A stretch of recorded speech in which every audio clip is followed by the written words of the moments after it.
Well, well, well. Hello, everybody. Welcome to Skytra livestream for September 17th, 2022. It is I, Mark D'Antonio, and as always, I am here with our good buddy and compatriot, Daryl Mason. Hello, Daryl. How's it going? Hello, Mark. I'm well, thank you. How are you? Hello, everybody. Good. Doing good, doing good. And I figured we'd start with your favorite globular here, Daryl. At least it's the one you talk about a lot. It's M22. See that? Oh, yeah.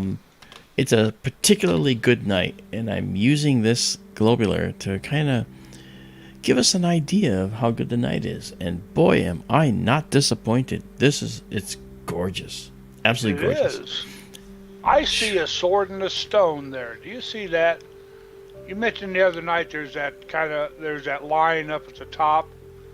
This one? Yes.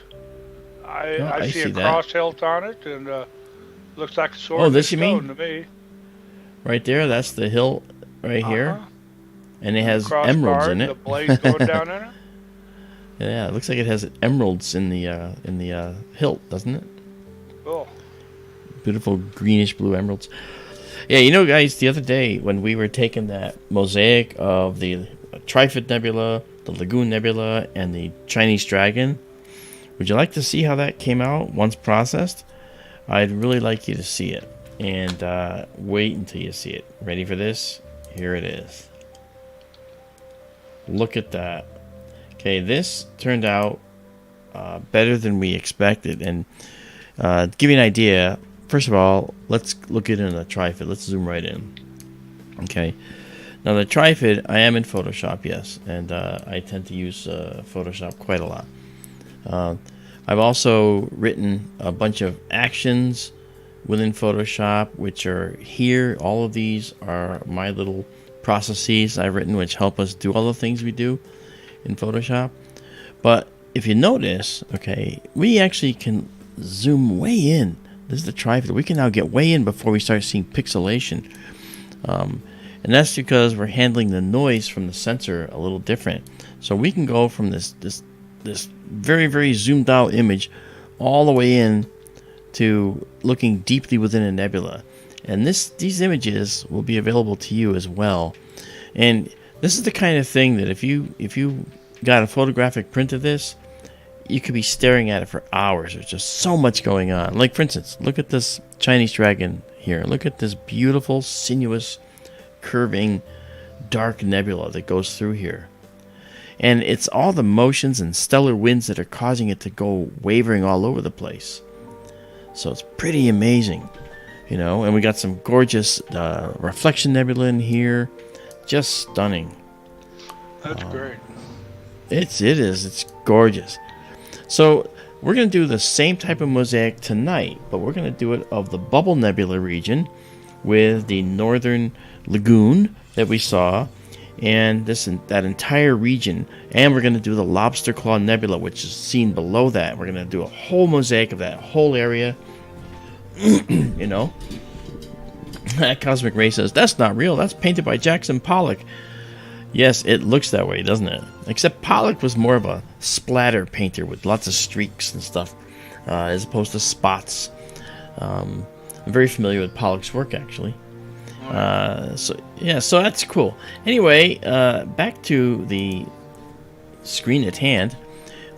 This beautiful this beautiful globular cluster, we have been exposing 10 seconds, and we have 137 frames here. I think that's enough. All right, so what we're going to do is we're going to pause it here. We're going to save it one more time. I already saved it once, okay, and we'll save it exactly as seen, so you can get it in this kind of detail. I'm sorry. 10-second exposures and 100 and how many? 137. Wow. Well, that really works. I mean, you know, the cluster looks resolved down to its very core tonight. It is. And if I actually was to play with this and drop this down, you could see even more detail and smaller stars inside. That is to say, you know, so they're probably a little farther away, a little dimmer. Isn't that cool? That's really neat. That is. I love that sword in the stone thing too. I know, that's pretty cool how you noticed that. So, let me just do that. There we go. And then we just pull this out back to where it was. By the way, another announcement is we're going to be able to start at 10:30 now. Because I had opened up at 10:30, hence the 137 frames. And I went right to this object and started imaging it, and it was fine.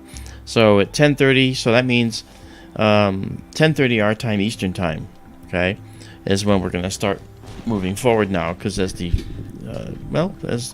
as winter approaches, the sun and so forth, we have this problem right every year. It gets darker earlier, and the same. Call that a problem. Gives Not you for me. Longer nights. It'll get early enough toward winter that'll start interfering with my dinner time. As you always complain each year. In fact, you always say that. Oh, yeah, it's my dinner time. Yeah, that's okay. You know what? I think. Yes, we can all suffer that you have to interfere with your dinner time so that we can have some. We make for science. Yeah, that's right. Speaking of, I've got to turn the fan off. Excuse me, just a second. No problem. You see, Daryl has a fan now. Isn't that great? Yeah. We're all fans of Daryl, aren't we? Hey, Daisy and Zoe, how are you? Cosmic Ray, James is here with us. Bullwinkle, Ubercoo, nice to see you. And I saw Robin Curtis is here with us tonight.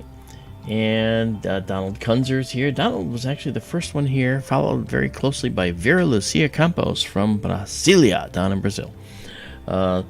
And it's good to see you guys here. We're gonna be seeing more people show up here in a little while for sure. So on my front, my son's wedding went off without a hitch. It was wonderful and really nice. He did a very nice job, and not bad. But his friends, though, oof, those guys are crazy. Let me tell you. Yeah. And Mary Kosinski's here. How are you? Good to see you. Rockstar's with us. Hey, man. And Bonnie Anahata77. Good to see you, too. They just popped in. That's nice.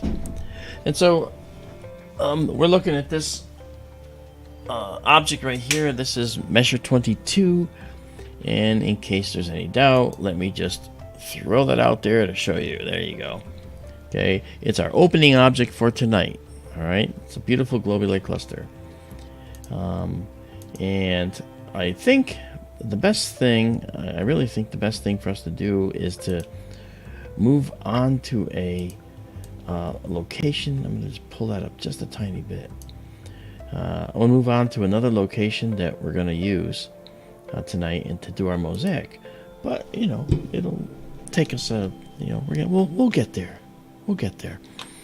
The other thing too is for those that haven't seen this before, this is our telescope control section right here. Okay, this is the telescope in the building that you can see with our infrared system. And let me okay, I can do this now. I'm gonna clear this now because we're done. So this is gonna be up on the server within seconds. Right, and now let's go into our 1 second night vision view right here. There we go. Really pretty. That was a great image. I'm very happy with it. Yes. All right. Maybe more short images of things like globulars might really make them pop. Yeah. Well, this was 10 seconds. So that's nice. That's a good timing. A whole bunch of 10 seconds. Yeah. Martin, right. Cosmic Ray had a question of you a minute or two ago. Wanted to Let me know pull what this optical off first. filters you're using. Cosmic Ray, thanks. Did he ask about optical filters? I saw he said, is an elliptical globular cluster stars in the constellation of M22 Yeah. was a little. Oh, he was just making a statement. Okay. Farther As up, far what as optical filters in system? Question mark. oh, okay. We're using what's called a UHC2. UHC2. I think it stands for Ultra High Contrast Dash 2. But what it is, oh, there we go. Thank you, Starlink. Right through. Good thing we stopped it. The filter does the following. It takes in the hydrogen alpha, the red from nebulae. It takes in the hydrogen beta, okay, which is sort of a bluish color, and then it takes in the sulfur 2, which is the red from hydrogen alpha. The O3 actually is the middle one there. It does O3, which is sort of like a greenish blue line and similar to H beta. But then the filter does them all at once, so it has 3 narrow passes to give us the best of both worlds. Now, if you want to do true, and they're called narrowband imaging. If you want to do true narrowband imaging, you have a filter which only does hydrogen alpha, and then you have a filter wheel, and you roll it to the one that does only the oxygen 3, which is the doubly ionized oxygen, and then you roll it again to the sulfur 2 filter, which actually does the other third component to the narrowband imaging, and those are all in black and white images that are then combined into a color image. I don't want to do that. I like the instant hit, and we get really, really good results with it. So that's where we are, and that's what we do. So the UHC2 filter is the one we're using, but I do have a filter called a radian filter. That filter alone was very, very expensive, over $1,000, and it's a 2-inch piece of glass, but it does a tremendous job giving us even narrower passes of nebulae. It wouldn't be so hot for this. See, so if I don't have a filter wheel to go back and forth between the two, then there's no point in using it. But if we do get that second telescope out there, all these filters are going to go in to that, because I already have enough to put in the filter. Actually, the filter wheel is fully stocked in my optical closet here, waiting to go out on the next telescope. Hello, Edward. Edward says, I have a question. I do believe our sun is a second, maybe third generation star. Is it possible the Sagittarius A star or our black hole is our pappy or grandpappy? Interesting question. You might say great-great-grandpappy. Yeah, it was there for the whole galaxy. It was probably there, Edward, before all the stars finished forming here, and it probably grew in mass because there was a lot of formation near the center, and it grew very, very quickly, and thus amassed more stars, and they, of course, made this accretion disk. Thank you, Sean. That's Farva over there. Superstar. Yeah. And Sean, you like the book? I just wanted he got my book, and I want to know if he's enjoying it. So that black hole at the center of our galaxy is probably true of many galaxies. There's probably a supermassive black hole, an SMBH, at the center of many of these galaxies. And if that's the case, well, then it gives us a vision of how galactic formation occurs. And that's something that astrophysicists talk about. It's something that astronomers talk about. It's something that cosmologists talk about. Now, I've said this before. An astronomer says, look at that thing in the sky. Let's talk about what that thing is, okay? And they know a lot about how they form and so forth. Astrophysicists dive deeper and say, okay, specifically that object, let's look at the processes that go into the formation of such an object. And cosmologists say, we don't care about any of that. We care about the bigger questions.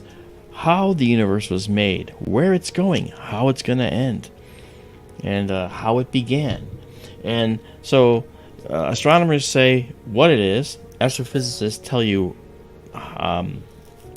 what it's made of and how it works. And cosmologists say, why does it work? So It's interesting. That's how I differentiate between all of us. Thanks for everything. Let me know it's good. Hello, Izabela.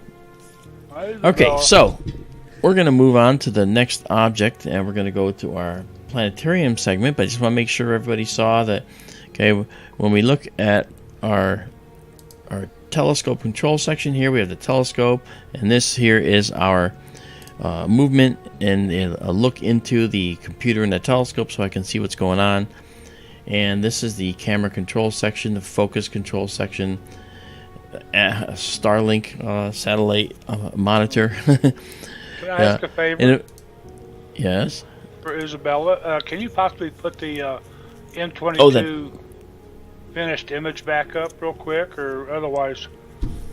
It's on the server already. Izabela, you missed a heck of an image of M22. Hey, Do W's with us. Good to see you, man. Yeah, it was a really nice image. So we'll, I cleared. Wait a minute, hold on. Let me see if I clear. I don't think I cleared the buffer. Izabela, you'll love this. Okay, I did not clear the buffer. Ready? Okay, look at that. Now, that's zoomed out. Let me zoom in, Izabela, and show you what it's looking like. We'll go to 100%. Ba-boom. Look at that. Isn't that pretty? There you go. I just love that picture. Yeah. That came out very well. I mean, and this zoomed in picture as a print would be great. So we can make it like that. And I mean, that would look great as a... Actually, you know what that would look great as? So we can up-res all of these to massive proportions. So this could be made for like the wall of a dentist's office. You know, the whole wall could be a gigantic globular cluster. That would be really cool. So that's a target thing we want to do. Okay. I love that. I would call that the sword in the stone. See if it looks... put that as a title and then see if people actually see that. Yeah, because the sword he's talking about here is the handle, the hilt, and then this line here is the sword. It's not quite lined up perfectly, but it's good. Good enough. The hilt's a little bent because of battle. Wow. And the colors of the stars are accurate, so that's pretty cool too. All right. So there you go. That's what it is. I'm glad I didn't clear that buffer for Izabela so she saw it. Thanks for showing that again. Oh, yeah, of course. All right, so now we're back to our night vision mode, and let's go check out something else, shall we? Here's our planetarium view, and we can move on out to look at something else.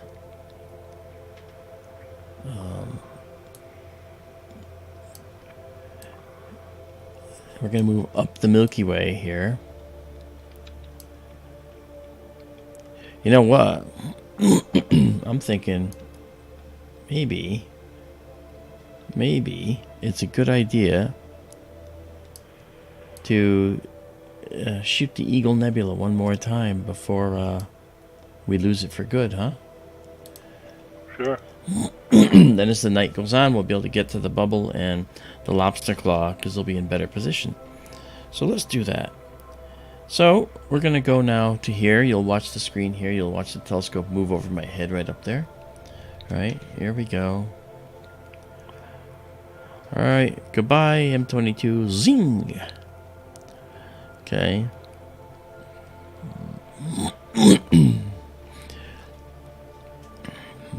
And you see our STLS location for a Skytour live stream telescope. It's going to that star right there. All right, and that's New Ophiuchus. And then it's going to go down to the Eagle here from there. And we're going to come out now. That's New Ophiuchus. We're actually at 100%. I will go back to auto. So it doesn't affect what the telescope can do. It leaves us right there. So that's the star Nu. And Nu is a Greek letter. So then once we get it, we're just going to put the eagle right here. Here we go. The Eagle Nebula is a beautiful star forming region, also known as a stellar nursery. We have seen it before, but tonight seems to be a particularly good night, so maybe we can find some really good detail in here. And I'm at 250 gain. The most important numbers in here are the gain right here. That's the sensitivity on the sensor, and the exposure. All this is just this is gets us into night vision mode. It's called a histogram, the data.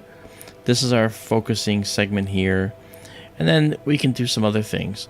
But let's actually drop the telescope just a little bit south and center up the eagle, and I can figure out where we are exactly right there.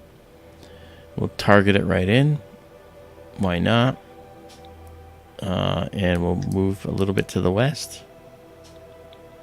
Hey, Legless Lex, how you doing, man? Good to see you. All right, and let's pop out of that. We've got that covered now. All right, so now we're gonna let our system over here find our guide star, and that you'll see that happening right there. See, when these numbers start changing, it means that it's starting to guide.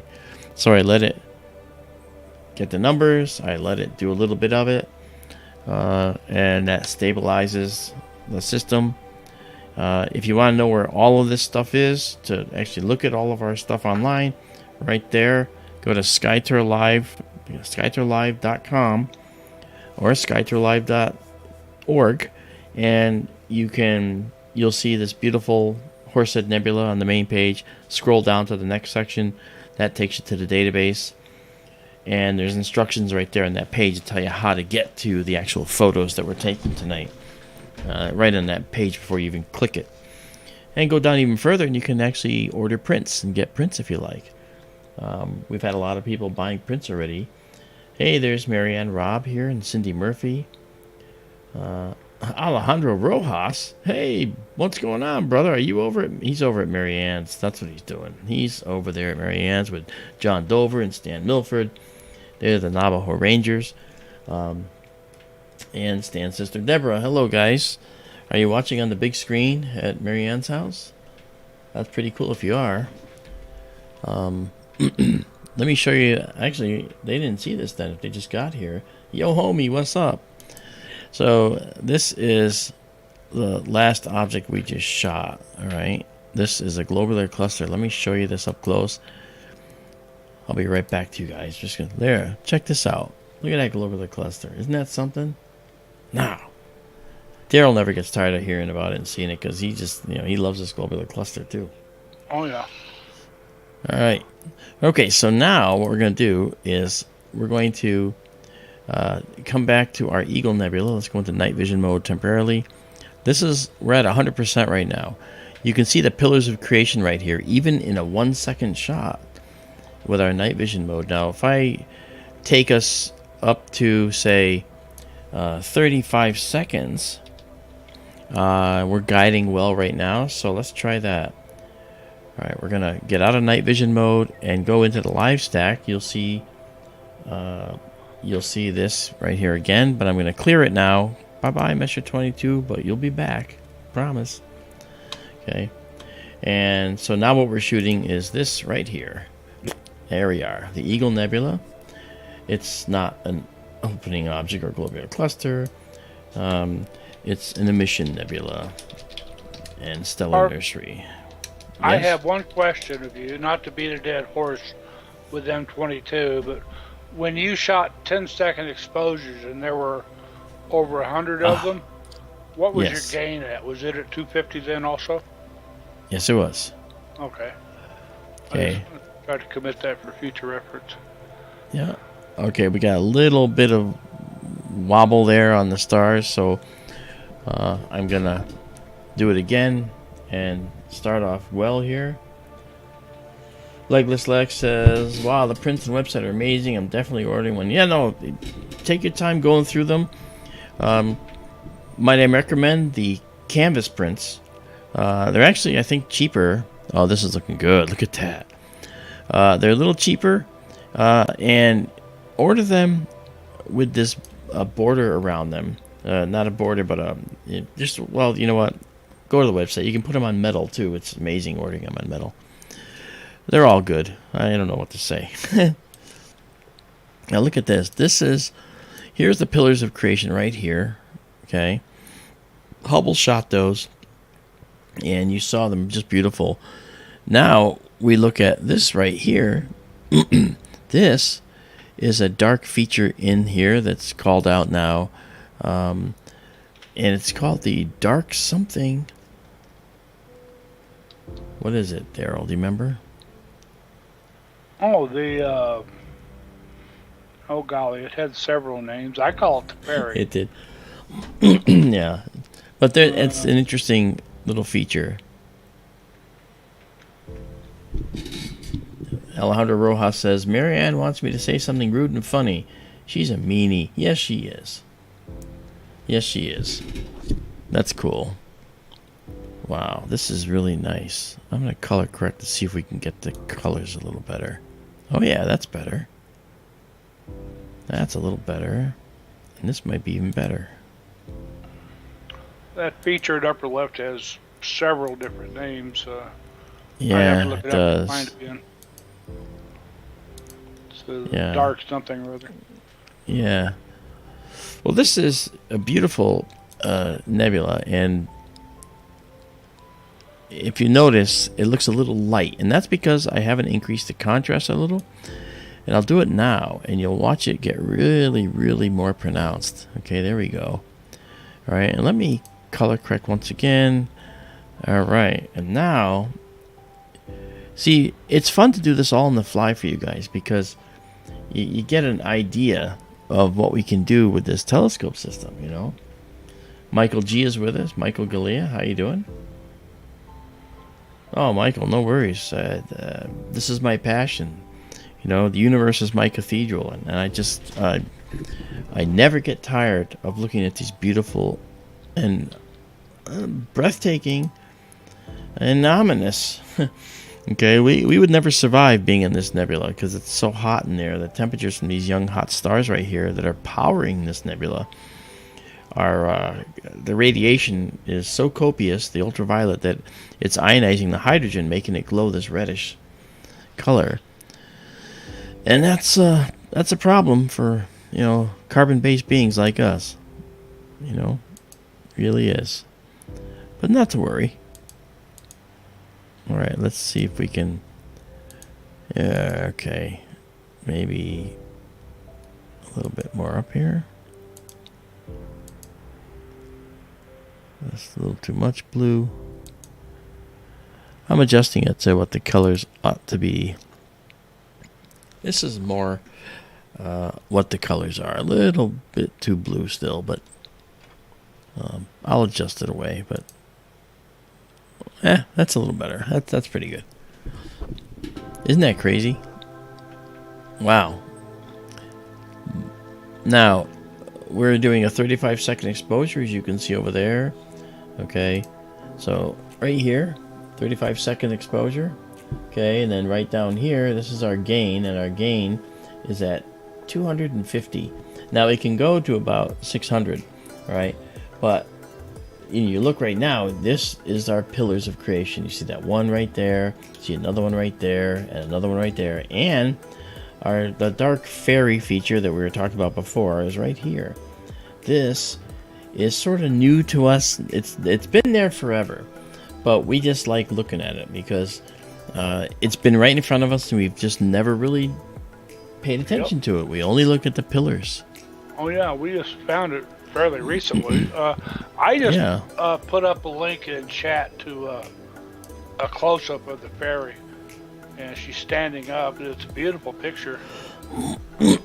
Okay. It's not a picture we took. No. It's something from Wikimedia or something. Uh-huh. But go look at that later. Stay with us. Right. No, that's fine. I was looking for the other name of it, and that came up, and I thought people might enjoy it. You might even enjoy it. I'm sure it would. Oh, and the other thing I want to do. Yeah. Okay. I wanted to show to the folks, Marianne, Rob especially, and the folks over in Arizona, I want to show you this composite we did the other night, where we actually did a composite of the Lagoon Nebula, and up there was the Trifid Nebula, and then the Chinese Dragon. And many of you have joined now, and you'll see this now for the first time as I bring it up now. So this is what we shot the other night. This came from Skytour livestream. And let me just get rid of this for now. Come here, you. Get out of there. Come on. Don't give me crap. There you go. Okay. So now, if you notice, this is the Lagoon Nebula here. This is the Trifid Nebula, and this is the Chinese Dragon. Watch this. Watch how far we can zoom in to the Trifid and still see lots of cool detail. Look at this. Is that not amazing or what? You know, we've nailed this, guys. We've nailed it. We've figured out the best way to do this. All right, so you want to see a little tiny forming star region in a lagoon? You can zoom in, zoom. Okay, here it is, right here. That's an area that's a gravitationally condensing area. Okay, and then look at this beautiful one here. All right, and now if you want to go look at something else, check this out. This is a nice dark nebula that's superimposed over a beautiful area that's dark nebula over this beautiful emission nebula. Here's a reflection nebula right here, where dust is literally scattering the blue light from nearby stars. And then this is the Chinese Dragon over here. This is a combination of emission nebula, the red, and reflection nebula, the blue. Reflection nebula is the same thing. It's dust. This black dust is lying over on top of this nebula, and at the edges, the stars are not hot enough to ionize hydrogen in the region there, because it's a little farther from the red that you see here, but it's definitely scattering the blue light from the stars. Is that not cool? And that is the Chinese Dragon. It's always been here. It's always been here, but we've never really looked at it because we've always looked at the Lagoon Nebula. You know? So pretty interesting. But that was the other night. So this image is one that you can get, you know, when you get a photographic print from us. This will be the final one. This one had about an hour of processing on it, processing time. But there's one similar to this that we did that's up on the site. And actually, it may not be. I'll have to upload it. I'll upload it. But anyway, you guys can enjoy this. This is what we did the other night. So you see that we're no slouches, man. We're hanging out. We're doing cool stuff. Marianne had a question of you a couple of minutes ago. You might have to scroll up a little bit. Okay. Her guest Deborah wanted to know about the telescope. Oh, sure. Thank you, Deborah, for asking that question. That's cool. You know, most telescopes are you've used telescopes before. This one has a 10-inch diameter opening in the front, so it's reasonable size. But usually lens systems have a certain optical speed. In other words, when you take a picture, sometimes things look dark in the view because the lens is so small or the opening is so small. Ours is 10 inches in diameter, but when looking at the sky, we run at an optical speed of, we did when we first got it, at f8, okay, like an f8 camera lens, okay. Well, we changed it so that we could run it at f2, meaning photographically it's much, much faster. What does that mean? It means that a nebula like this, we can take this kind of image in just 35 seconds and not in 3 to 5 to 10 to 15 minutes, okay, of time waiting for an image to come in. So this allows us to do a lot of objects in a short period of time. So it's a 10-inch system running at f2, or a really, really fast system. It's running 25 times faster than the telescope when we got it. So it's really cool. But thank you for asking that question. If you have any more, feel free to ask. You're welcome, Bonnie. Bonnie says, utterly spectacular. Thank you. And JM UFO is here. How you doing? he's asking how you are. JM doesn't care about me. He wants to know how you're doing, Daryl. He said hi to you first. Oh, he did? I didn't see it. Yes, I saw him come in, and I said hello. And oh, fantastic. just being polite. I'm just being polite. But well, you're always polite. Hi, JM. Welcome. Glad you're here. Yeah. I don't remember seeing you here before, JM UFO, your first time. Or you've been lurking in the background like some do, actually, which is great. I love it. We have lots of people who do that. They just like to watch. Well, here we go. This is the Pillars of Creation. Now, look at the detail now in here. And we've stacked 20 images down here. You can see it right there. 20 images we've stacked. Okay. And you can also see that down here. Okay. It says 20 stacked. Here's another thing to notice. See that it says the cooler is running at 72% efficiency. A cooler for what? It means that the sensor is being ultra cooled. Right now it's at minus 10 degrees Celsius. And the temperature in the building right now is 25.6 degrees Celsius, seen over here. So we're cooling it a lot. And hi, David Schmidt. David Schmidt has a question. Isn't the speed a thing more a product of the camera's electronics? I would think that the lens, no matter the size, is a passive gatherer of light compared to processing speed. Not exactly. Okay. You know that the bigger the opening, the more light gets in. Okay, and the smaller the opening, the less light gets in. And if the camera is ultra sensitive, well, it can pick up only what the telescope can see. There's faint nebulae that you cannot see without a large light bucket. This is one of them, to see it in the extent that we do. Okay, when we see this, we're seeing it. It sticks all the way out, goes all the way out to all over the place. Well, to do this with the same camera on a telescope that's only 3 inches in diameter, you'd never see this kind of detail. You would need to expose for a long period of time, and even then, some of it will be out of reach. This dark nebula that's out here would definitely be out of reach. You'd never see it, no matter how long you exposed it, and no matter how sensitive the camera was, because the telescope simply could not resolve it. And that's why a larger light bucket with an excellent camera, which is what we did, allows us to do that.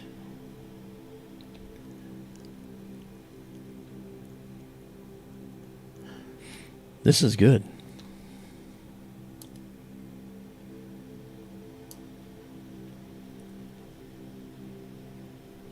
And Bill Winkle, thank you for that information.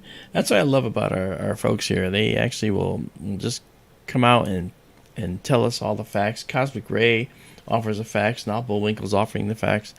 This is good stuff. It's good stuff. I'm sorry, I was muted. May I expand on what you were saying to David a moment ago? Yeah, please do. Okay, photographic speed. David, if you ever messed with cameras much, and say back in the day you had a SLR, and it had a 50 millimeter normal lens on the front, and that thing had an aperture setting of f2 or an aperture setting of f10 or even f22. That aperture setting controls the size of the diaphragm inside the lens, is how big the hole is that it's letting the light through. And when you're at f2 photographically, the diaphragm is wide open. It's letting in the most light it can. when if you had that same lens set down at f22, you've got a much smaller diaphragm opening and it's letting in a lot less light. It gets kind of complicated, but that's sort of it simply. The camera's wide open at f2. It's a low power wide field view. And the thing is, in the original telescope, the light would bounce down, hit the primary mirror, and then get moved into a cone. Okay, because the mirror is curved, and it would get reflected into a cone to another mirror at the other end. So what happens is the light comes through a glass plate that has an obstruction in the center of it, a round mirror. So the light comes in, hits that curved mirror, goes up to that secondary mirror, and then comes down through a hole that's in the back of the primary mirror, and then to a focal point. But that process, depending on the curvature and the size, will slow down the telescope's optical speed. And our telescope originally was what they would say an f8. And as Daryl said, you know what it's like when you have a camera open at f2 and then you close it down to f22. You can't really even see out of it because it's such a tiny pinhole versus the opening, the diaphragm is so large at f2. So by removing that secondary mirror and letting the light come down and go straight out to a very important lens going to a special camera, that allows us to move the telescope from the f8 regime to f2. Now, when we go to f2, wide field systems, low focal length systems like f8 going to f2, f2 is generally a wide field system, and that's what we have here. And wide field systems tend to be photographically faster in general. For instance, you could take a camera with a regular lens on it, 50 millimeter lens, open it wide open, point it up at the sky, and take a 30-second shot and see some Milky Way and some great clusters. But if the lens is that big, all right, just that big, then you're only going to get that much light bucket data through that. Think of a column of light coming through from all the stars. But if it was massive, the same 30-second shot, okay, would be incredible if it was running at f2. And that's what we've got right here. Yeah, and with the analogy to photography, analogies break down if you push them far enough. The one thing, as mentioned in chat, f22 will give you a greater depth of field, but we're shooting at infinity here, so focus, beyond focus, it doesn't matter. Everything at infinity is in focus, whereas at f2 in a camera, you would have a narrow depth of field. That is what part of what you see is in focus and what's out of focus. Let me, Hedrick Wet Shaves, Supernova 1006. It's in the constellation Lupus, and that is very far in the south. It's below, if I remember right, it's below the Scorpius Virgo part of the sky, and it's below the horizon now anyway. Alejandro Rojas says, quicker exposure with higher aperture, right? Well, our exposure is 35 seconds with a larger aperture, so yes, if I did a 2-hour exposure with this aperture and this system, it might be too much for some, I know it's too much for some objects. I mean, I know that 1 minute on this, okay, this would all be blown out. You wouldn't even see this, okay? And there is really only just so much stuff that you can see out here. You can see some faint clouds and stuff. Well, those clouds would get a little brighter. The stars would get a little bit brighter. But then this part of the nebula here, the brightest part, that would become almost white at, say, 2 minutes, say 1 minute, 2 minutes, depending on our sensitivity over here. This sensitivity now is 250. It goes up to 600. Now, you might say, oh, do a 600 shot. That must be beautiful. That must be crazy. Well, at 600, you get a lot of digital noise, too, because you're really pushing the sensor to be able to, capture these photons. And the result is that you get all this extraneous noise. Well, this is a happy medium for us right now at 250. I was doing 350 for a long, long time. But as you can see, these are 34 stacked images. There's almost no noise in here. We zoom into the dark areas, and that's where you'll see the noise. And if I zoom in, well beyond the limit, you can see the beginnings of some noise. See how that looks a little bit mottled in there? That's the digital noise I'm talking about, and that I can get rid of extremely easily all throughout the photo. It looks just marvelous. Remember I zoomed into the Lagoon and Trifid Nebula so far that the pixels were all, you could see the pixels? Well, this is where it's at. We've actually, I think, hit a magic process, you know? So it's wonderful. And I also want to give kudos to Izabela out in the chat. Okay, Izabela from Sofia, Bulgaria is one of our amazing SkyTour livestream people that has been doing all of our tables of contents for our streams. And she's also doing a lot of processing of our imagery as well. I do a lot of it as well. I can't not do it. I have to. It's ingrained in me to do it. And I'm a photo and imaging analyst, so that's one of the things I do as an astronomer. So, you know, and so we have a lot of really good people out there, you know, judging by, you know, people throwing out tidbits about the objects we're looking at and so forth. Cosmic Ray and Bullwinkle, you know, these, you know, they're doing some pretty cool stuff out there. So you can learn a lot from the people in the chat as well. Okay, we're going to go to 38, and then we're going to stop this one and move on. And before I do that, I want to check the conditions of the upper locations. In fact, I'm going to just go and look. We're going to go see where the bubble is. Yeah, that's what I thought. Okay, the bubble elevation. Let's get the elevation data. The bubble is high enough to be seen, and the lobster claw should be right behind it. It'll actually be right here. I think this is it. I believe that's it. Yeah.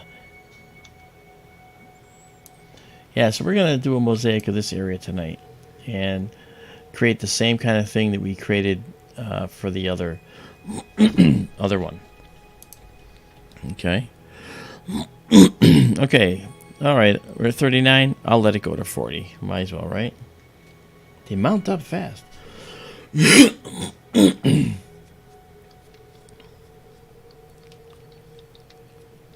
And here we come.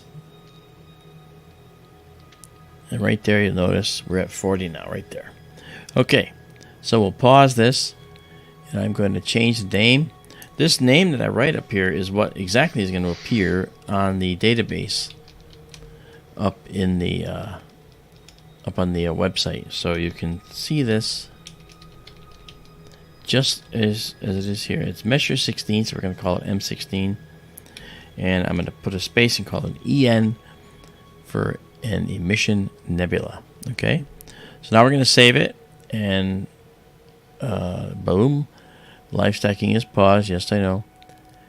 And we are going to save the object. It saves in an astronomical file format called FITS, which you can view with free viewers online, or you can just take down our image as a ping file saved exactly as seen. Yes. Hedrick says, yes, but it's amazing when a supernova appears, then we know it's new. That is absolutely correct. Just like with NGC 4647, which is a galaxy, and we followed a supernova for 3 months in this region, and we actually saw it change. We could see the change from a galaxy millions of light years away, which means that the supernova occurred millions of years ago. All right, so this is done. So let's clear that and get rid of the stack. Go back to 1 second. It didn't get rid of it. There we go. See? We're in luck. See? We stopped the stacks just in time for Starlings to come through. Alright. Okay. Here we are. Let's go into night vision mode. And let's pull this because we're done with that. Okay. Now, let's go to the bubble. It's way up over the top, so you're going to watch the telescope go whipping right over the top here. Here we go. Ready, set, go.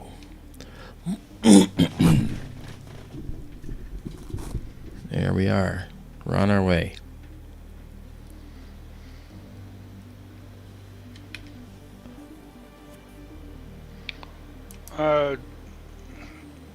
I was distracted for a moment.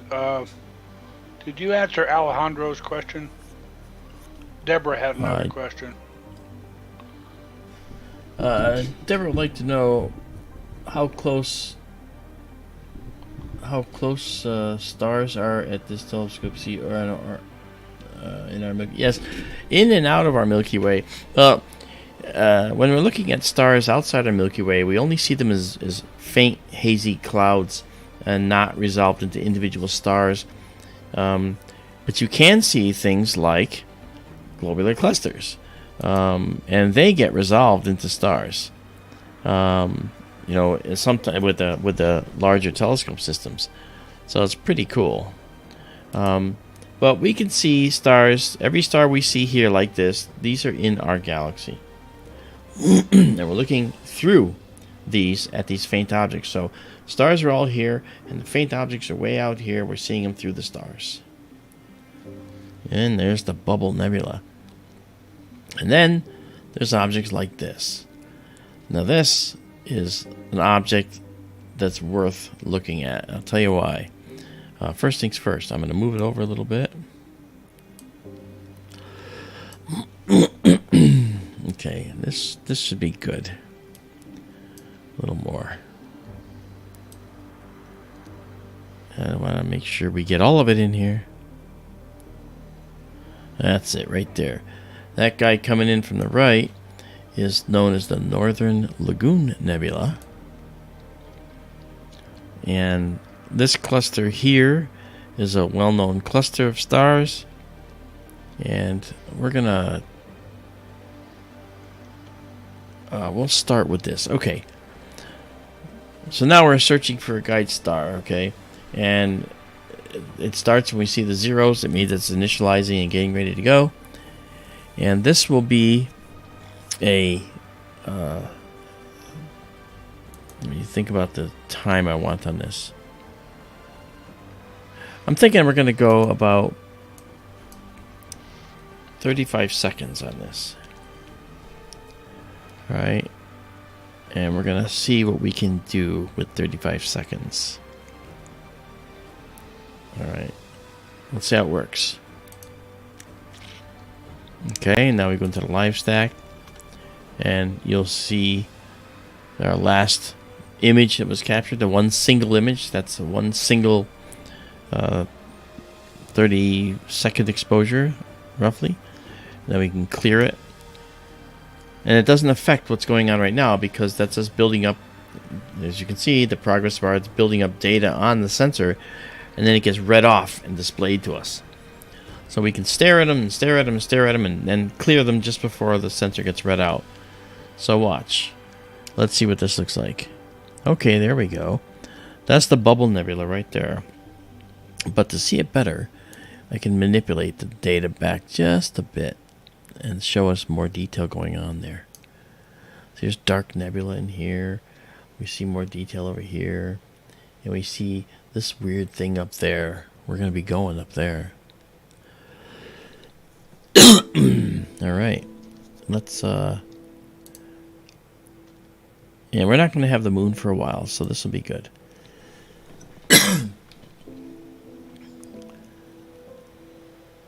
I didn't check moonrise tonight. Daryl, do you have an idea? I looked About earlier 10:30? and now I forgot. Give me a second, I can tell you. Okay, I'm going to guess it's around 10:30. Well, the moon is Maybe past later. third quarter now, so it should be up about local midnight. Okay, so that's good. I'm losing track of my days. Okay. Yeah, it was third quarter was during the day today. Yeah. So it should be less than 50% full. Dude, it says 11:19 p.m. Arizona time. Okay.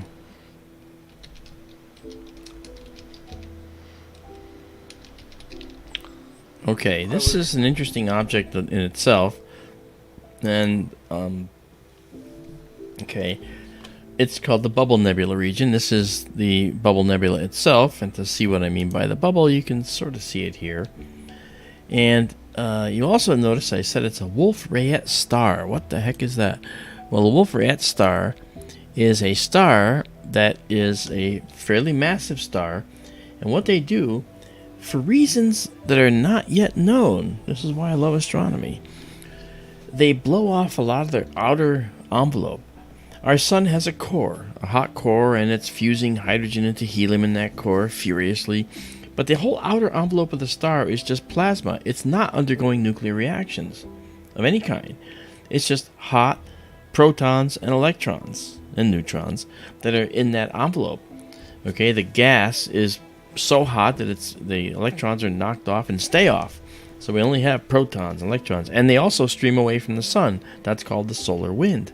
Well, that envelope of our sun, if you can imagine it getting blown off in some catastrophic thing, which is not massive enough to happen for our sun, then you'd have this hot core region and possibly some other material around that.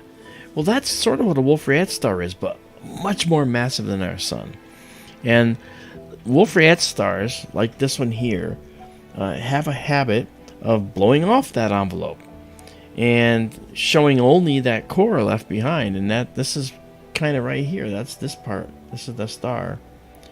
And this region here, I actually thought this was the star at one point, but in looking at the NED database online, it says this was the star. This one makes more sense to me, but that's the one they say it is. So for now, we're just going to go with that. I haven't studied the papers on it yet, but I'm looking forward to doing that. So here you can see this outer shell. It's almost a beautiful, perfect bubble.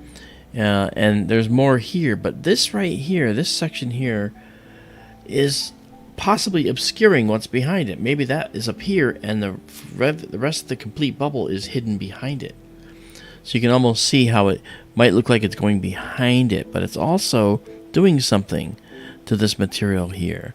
So it's certainly interacting with it. But the thing about the Wolf-Rayet stars is that their destiny is destruction. And they're going to eventually go supernova, because even though they blew off their outer layers, that's just a phase of their existence.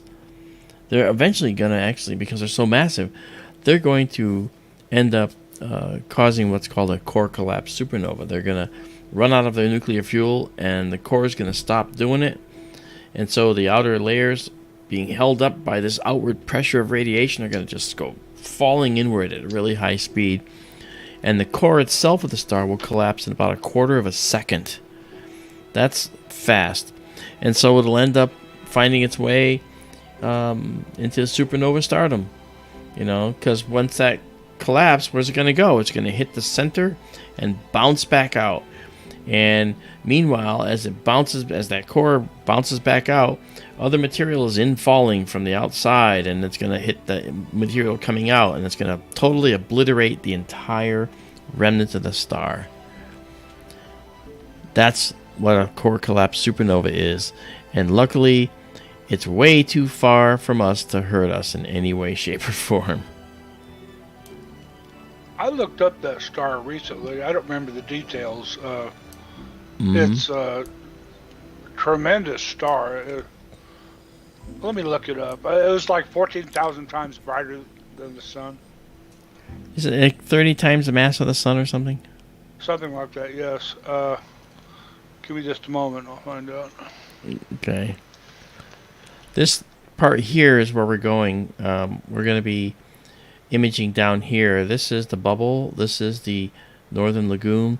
This is an open cluster, M51 or something.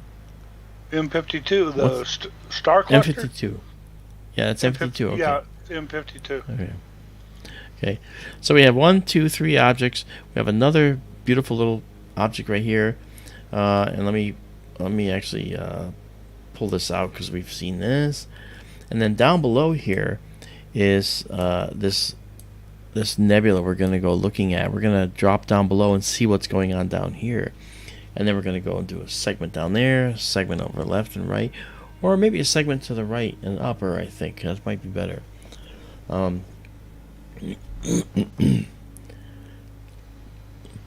Robin Curtis asks, how do you determine which star is the actual Wolf-Rayet star, the WR star?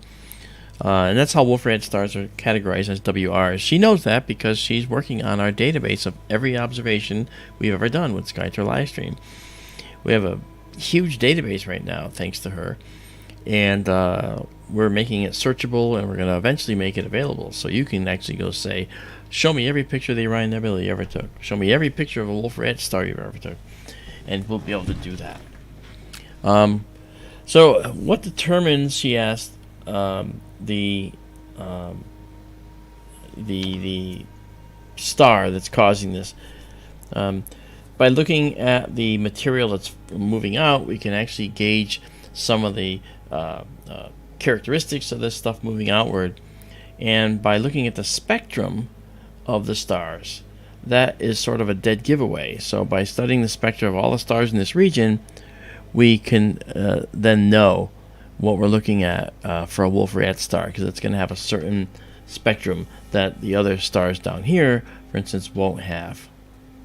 It has Go ahead, Daryl. I think you had 44 to say solar something. masses, Right. and it is 398,000 times as bright as the sun. Almost 400,000 times as bright. I get a heck of a tan. Yep, that is a screaming big, hot, bright star. That's right. And most of the Wolf-Rayet stars are like that. They kind of fit a similar pattern. Later on in the season here, we're going to see another. Now, this particular bubble happens to be a bubble that's, the hot star in here is actually ionizing a lot of hydrogen, making it red. Well, and the envelope that was blown off looks white, but it's really not white. There's a lot of colors that are summing to white at this point in here. But later on in the season, we're going to look at another Wolf-Rayet star region called Thor's Helmet. And in Thor's Helmet, you're going to see that the Thor's Helmet is this really ghostly greenish blue color, because there's a lot of doubly ionized oxygen atoms getting blown off, that were blown off by that WR star. And there's also hydrogen there as well, as you'll see. And Alejandro says, what is the bright object to the right? Okay. You talking about this star, or in this view here, Alejandro? Or are you talking about when we zoom out? I think you might be, if you're thinking about this object here, this is called the Northern Lagoon. This guy here is the top of the Lobster Clow Nebula, where we're going next. And this guy is the bubble. And if you're asking about this bright object right here, that is a hydrogen emission region. There's a lot of hydrogen gas in here. And the hydrogen is being excited to glow by this hot star in here. And that's the same thing that's causing this stuff to glow. But it's very bright. If that's what you mean, I think that's what you mean. And I'm going to actually give us a little enhancement here. So let's add a little sharpening right now. Watch this. Okay. So now this whole region is just a little bit more sharp. And that helps us greatly to visualize what's going on here. Wow. JSCO 77, what's up? Okay, so we have done 19 exposures here, and that's actually good for this. So I'm going to pause this right here, And I'm going to call this Bubble Composite 1.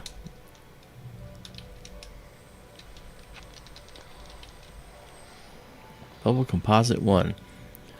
And then we'll Think your focus save is it. still good? Yeah, I'm going to work on that. I'm going to check it.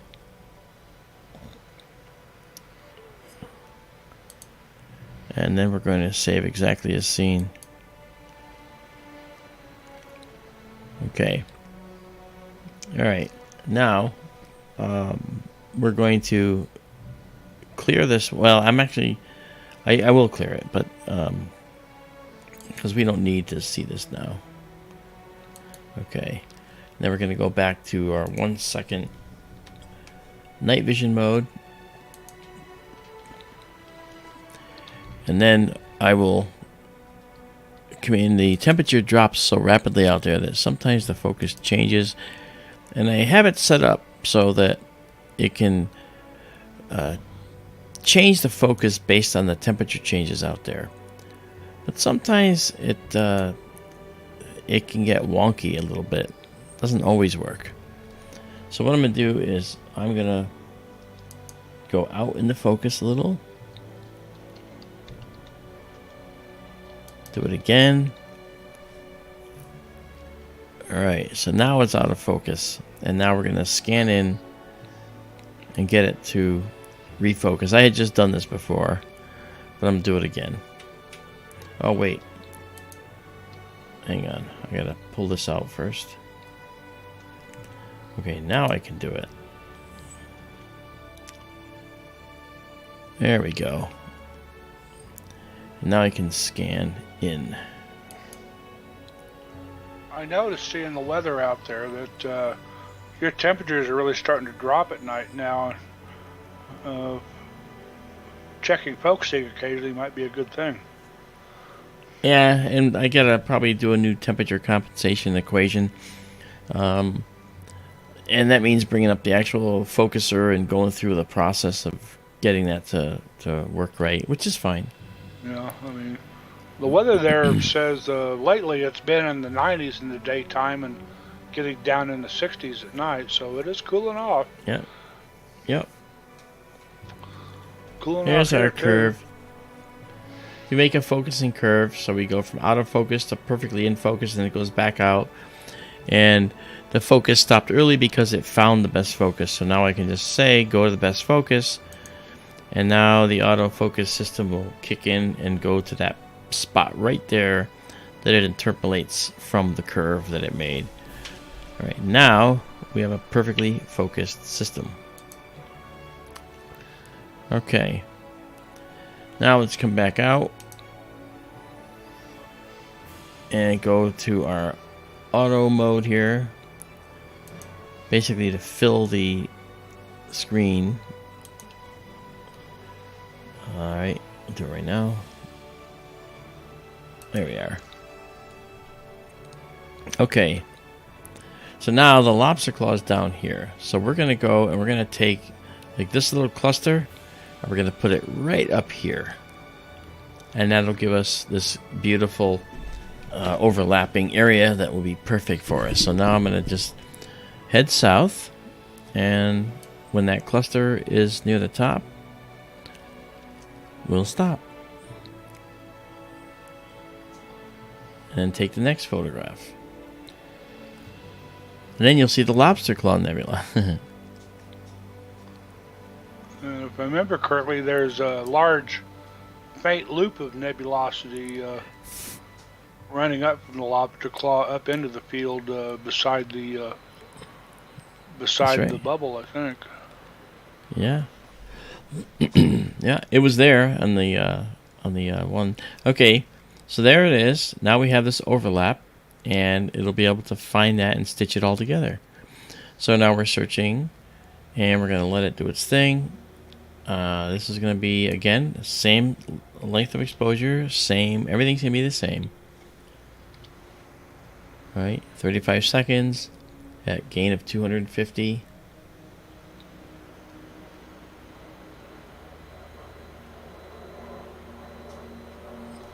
Okay. I'll let it level out. Okay, now let's go in and start the exposure. Now you'll see what's below. And this is going to be Bubble Composite 2. Region 2, basically. There we are.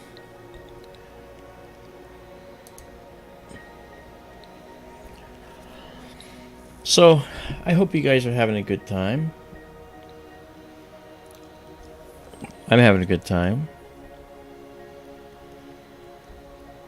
I got next to no sleep last night because that was the wedding night for my son, and I just couldn't sleep in this hotel. It was just, the bed was on an angle, so I kept rolling, like on the roll out of the bed.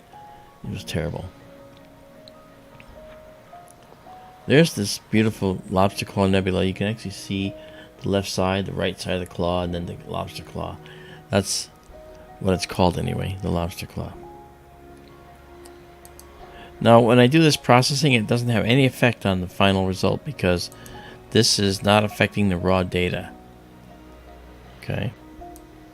So I can monkey with this all I want to show you more detail.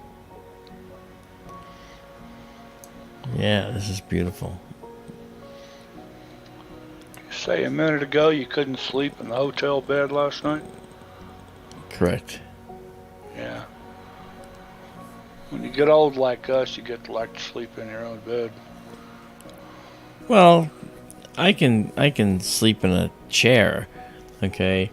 But the thing is, I mean, it doesn't matter. I can sleep anywhere, but it's hard when the bed's on an angle and you're laying this way and you want to just like boom, boom, boom and roll out. It's like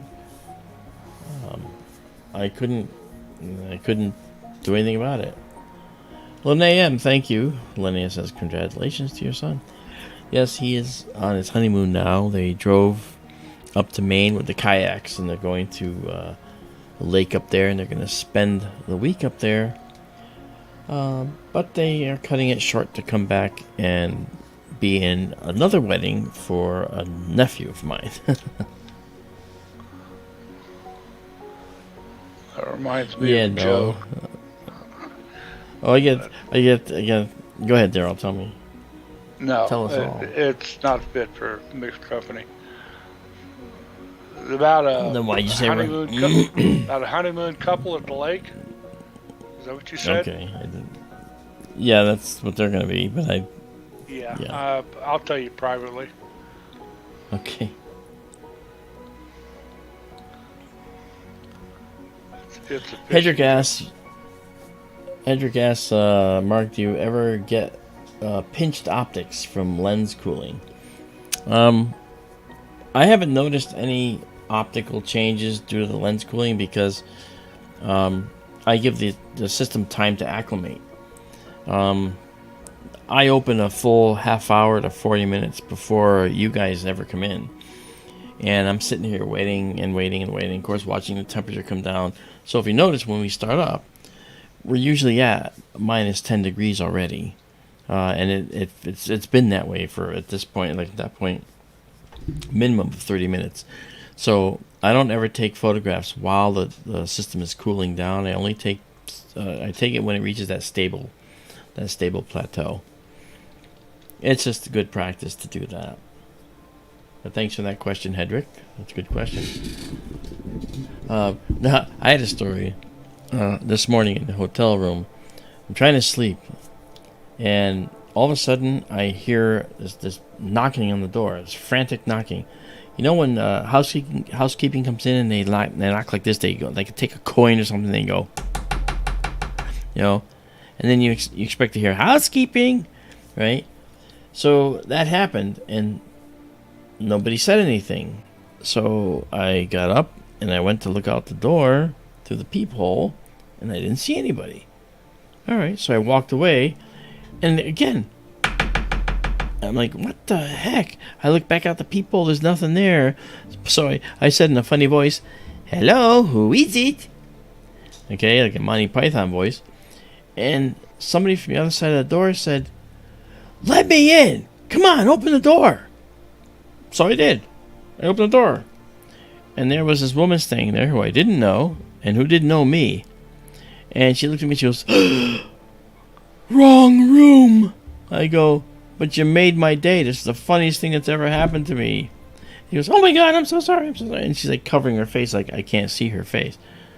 So it was very funny. And was she naked? No, but Okay. I was almost, you know. So it was kind of funny. I mean, I had my, my family was in the room, but actually only my youngest son, and I had a T-shirt on and some boxer shorts. And so I opened the door right up. I said, "Okay, you want to open my door this badly? Okay, here you go." And I don't know. I like to do that to people sometimes. It really was funny as heck. Yeah. But she went from being frantic to get in the room to being like totally apologetic. "I am so sorry." It's like, nah, don't even worry about it. It happens, I think. So anyway, that's kind of funny. Oh, yeah. So you're at 10 frames stacked here. What are you going to, 19? I'm the same exact number. And that's to keep the noise consistent. You got to go to the noise to make the noise consistent. You got to go to the same number of frames. I'm taking advantage of the good night. It's such a good night. But while we're waiting, we can just go look and see what else we want to do. So here's where we are now. Okay. We've actually moved down a little bit. And so we're kind of here now. I think that's and so what I should do is actually come in here and add some more deep sky objects. This is a Caldwell catalog. That's a Caldwell. The C is the Caldwell value. Barnard, those are dark nebulae. Sharpless 2, those are interesting nebulae as well. Vandenberg catalog, those are reflection nebulae usually. Then this one is the one with it's a southern Milky Way radio emissions. We can't see that from here. And this is Lynn's catalog of bright nebulae and Lynn's catalog of dark nebulae. We had fun with that a lot. And you can see they're showing up over here when we do this. Well, all right. That's what we used when we trolled up the Great Rift last year. That's right. That's right.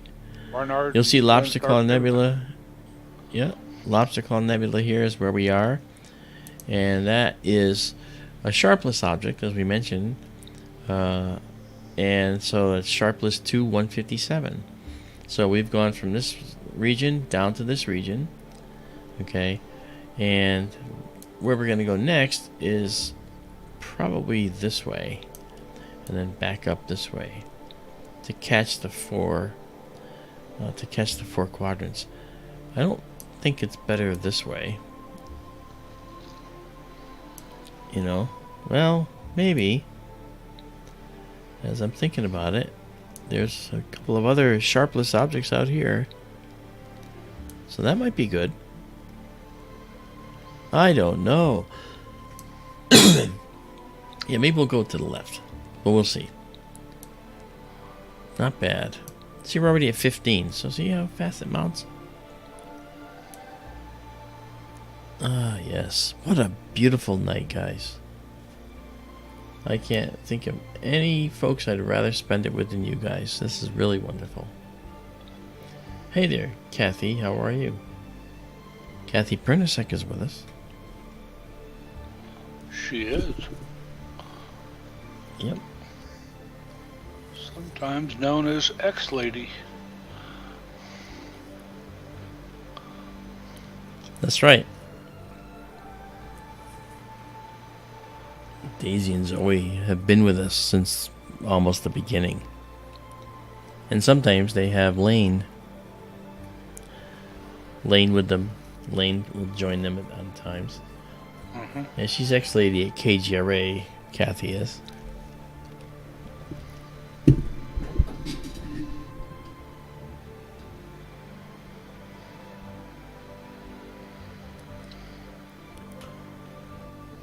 I'm glad you love being here as well, Izabela.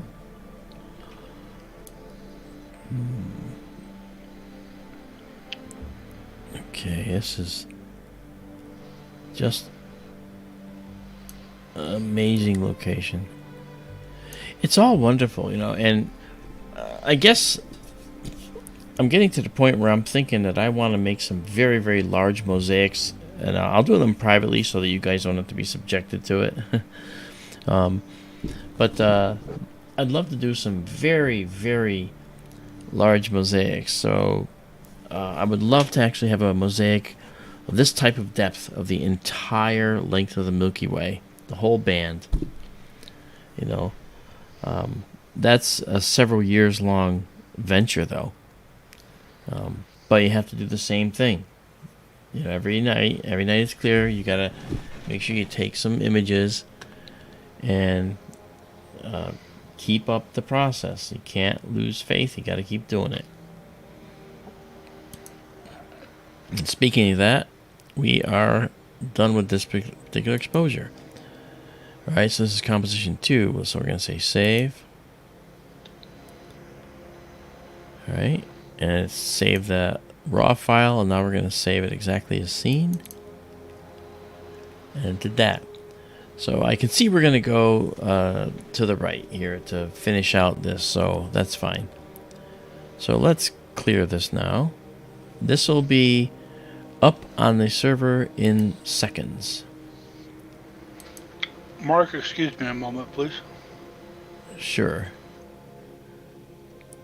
We use Starlink out there, and the observatory is completely green, not in color, but in energy usage. We have access to the solar arrays out there on the property, and so all of our power comes from the sun. Something we don't even view out there, but I can. We actually have a solar telescope, and there's so many things you could do. I just think, oh, don't want to do solar telescope. Don't want to do another high-power telescope. Yes and yes. We can mount the solar telescope on one of the other telescopes, and then have a camera for that, and just go looking at the sun.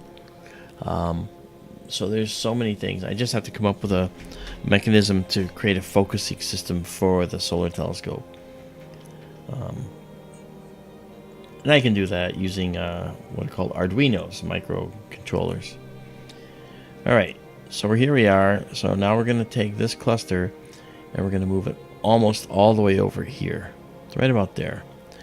Alright, so that means we're going to move west. Ready? Here we go. Alright, when that cluster gets over by the D in Sunday, we'll be in the right place.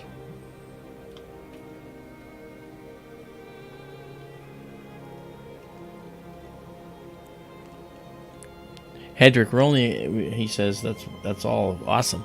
Well, we're only getting better. We're only making this a better opportunity, you know, for everybody.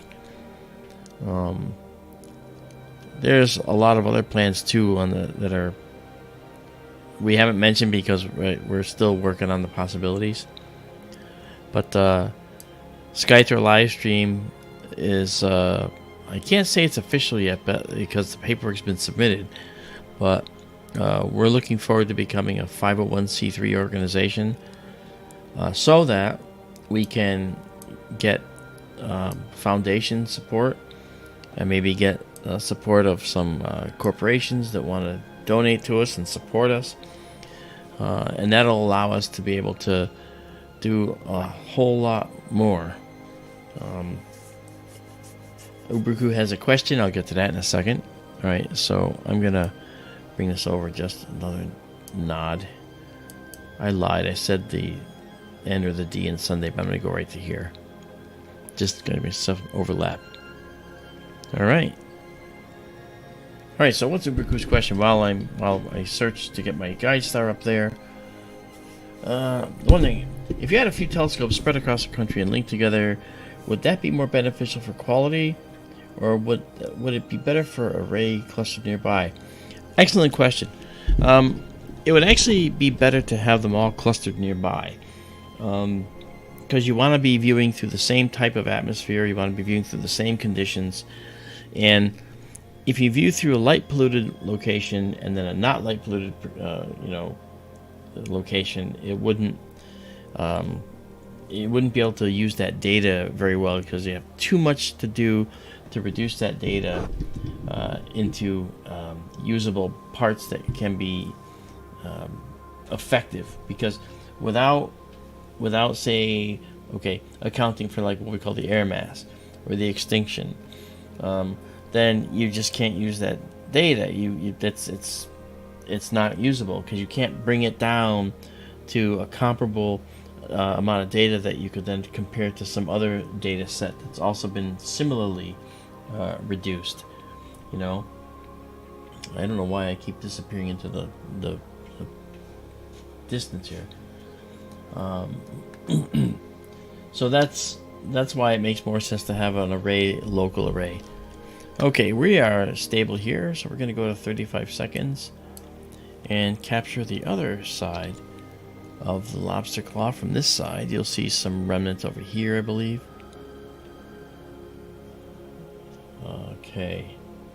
Uber Crew says, thanks, makes total sense. Okay, sure, you're welcome.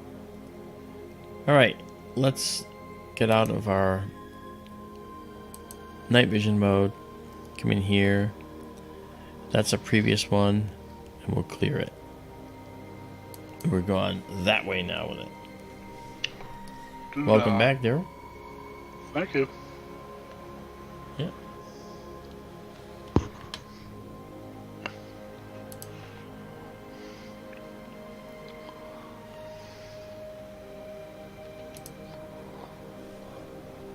Wonderful. Beautiful clear night here too tonight. That's great. And the monsoon is done. Yeah, it's officially done.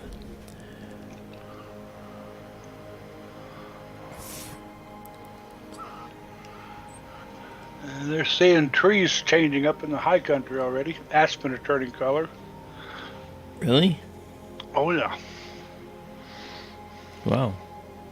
Goes quick up high. Wow.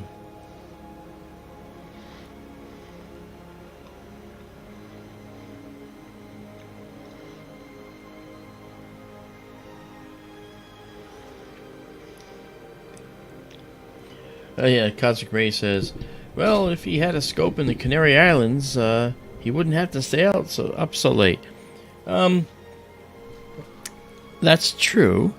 And there are scopes in the Canary Islands that I have used. Okay, there's that cluster, and there's the other part of the lobster claw. A little more here. There's more down here. Oh, we're in for a good one. But the Canary Islands also has a problem.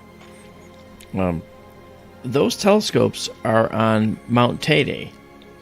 Okay, and Mount Teide, and I've used, like I said, I've used those telescopes there. Mount Teide is a volcano, and it's dormant at the moment. But, do you want to take the risk? You want to put $30,000 of equipment on a volcano that claims to be dormant? How do you think the insurance works on that? Where's your telescope? It's on a volcano. Oh. And is that volcano active? Well, not currently, no. When's the last time it erupted? About 30,000 years ago. All right, is that recent in geologic history? Oh, yeah. Oh. Is it going to erupt again? Maybe. How much is your equipment worth again? 30,000. Well, if you want insurance on it, it's going to cost you one heck of a large premium. What the heck for? Because you want to put it on a volcano, that's why. I use 30,000 as a number, but our equipment's not there. It will be after we get the other scopes in place. Yeah. And if you have to do maintenance, for me, it's I'm in Connecticut. It's a plane flight across the United States. This telescope here that we're using is 2,500 miles away from me. But Tede is many thousands of miles away from me. And I'm not sure that I'd be up for the trip. But you have to go out there at least 3 or 4 times a year to do maintenance. And the temperature out there on the mountain, on Mount Tede, gets well below zero. And so you have to have a fairly robust system. We do have a robust system, but it's not, I wouldn't say it's battle hardened for extreme cold, which is why we chose Arizona. You know, just wonderful.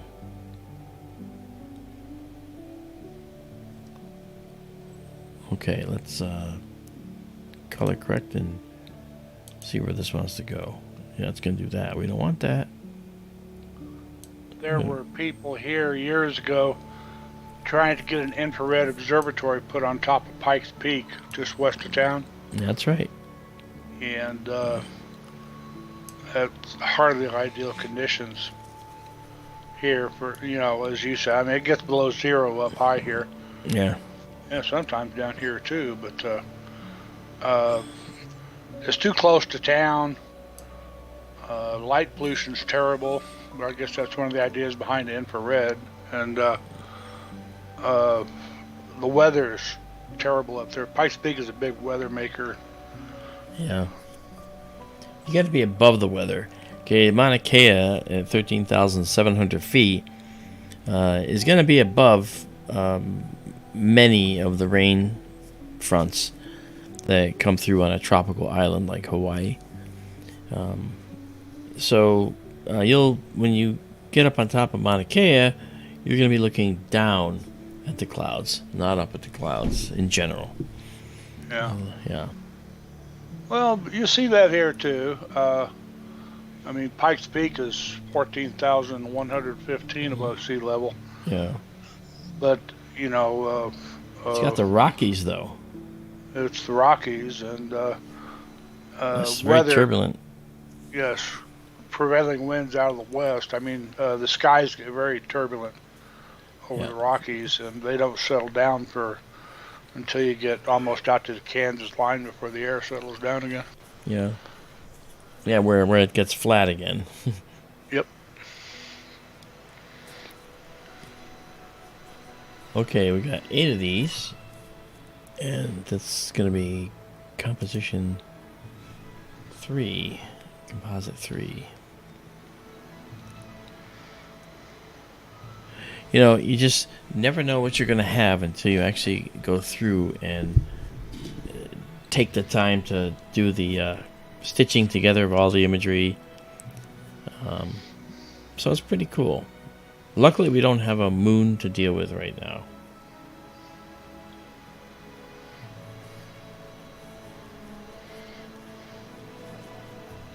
And Cosmic Race has a lot more money on Hawaiian volcanoes. You betcha. They've got hundreds of millions of dollars sitting on Mauna Kea and hoping that it remains dormant.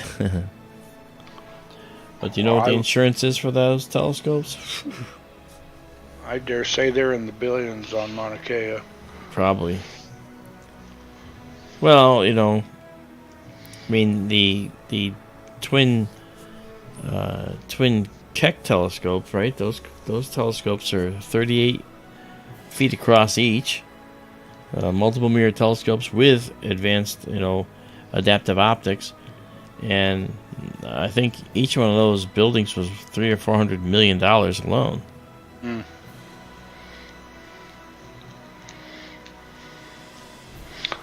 I wonder how things are going to shake out up there with the locals. What Daryl was referring to is the Hawaiian indigenous folks are having issues where they're trying to put some of the new observatories up there because of tradition and culture. They feel it's sort of an insult and an affront to their beliefs. So I can't deny that that's a possibility. You know, we've talked about this before. My mother was Native American and Irish, and her people were basically hunted to near extinction. You know, displaced over and over and over. Now they're up in northeastern tip-top point of Maine. You know, like Pleasant Point, Maine. It's just, you know, not a good thing. But, you know, it happened over a long period of time. But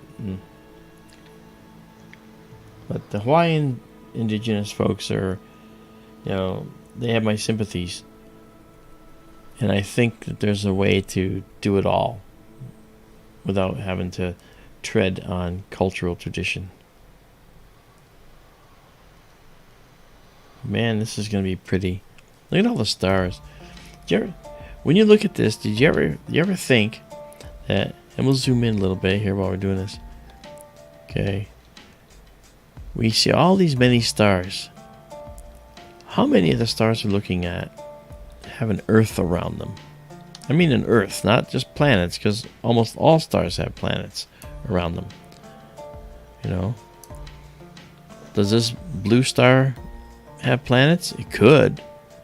How about this red star, which is probably an M star? Is it an M giant, or is it one of those little M dwarfs? Like this one right there. Okay, that's a little M dwarf right there. Okay, is this an M dwarf, you know, this a red giant, or is this the dwarf and that's the giant but just farther away? See, how many of these have habitable worlds around them? You know?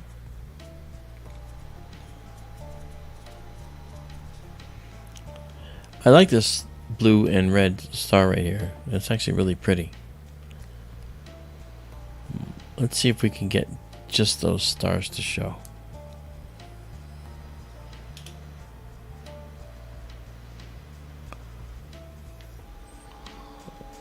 It's gonna be tough. I see star chains. I see dark chains too. Yeah. Let's see here.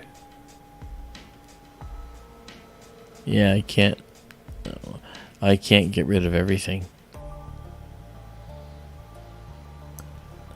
That's cool though.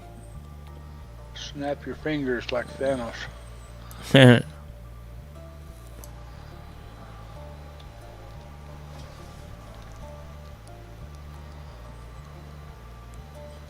Thanos wasn't real.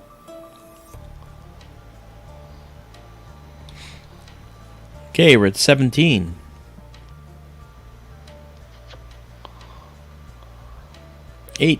One more.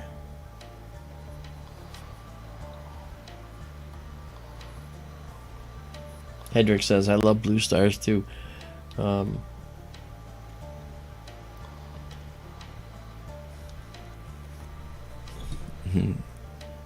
Hedrick, you're becoming a super fan. We love it. Keep going like that and you're going to get a wrench. Same thing with Bullwinkle.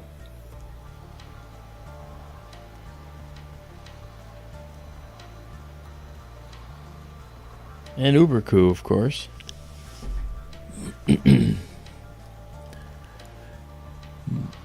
There's 19 right there. Okay. We're going to pause that. And I have it set to 3. And there it is. The FITS file has been saved. And we're going to save it exactly as seen. And now we're going to move this guy down to this corner. And our mosaic will be complete. When I left you, I was but a learner. Now I am the master. Alright. And now let's go and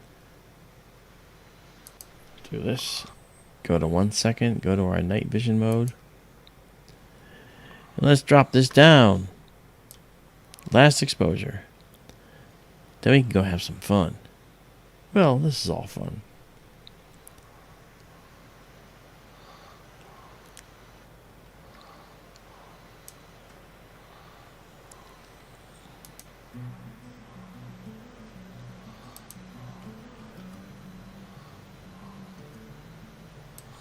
Yes. You know, if I was a Hawaiian god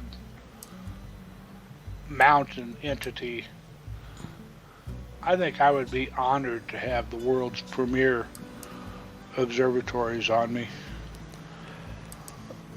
I You know? I understand that logic. I understand that logic, yes. Hey there, James Dugan. How are you from Australia? How's it going?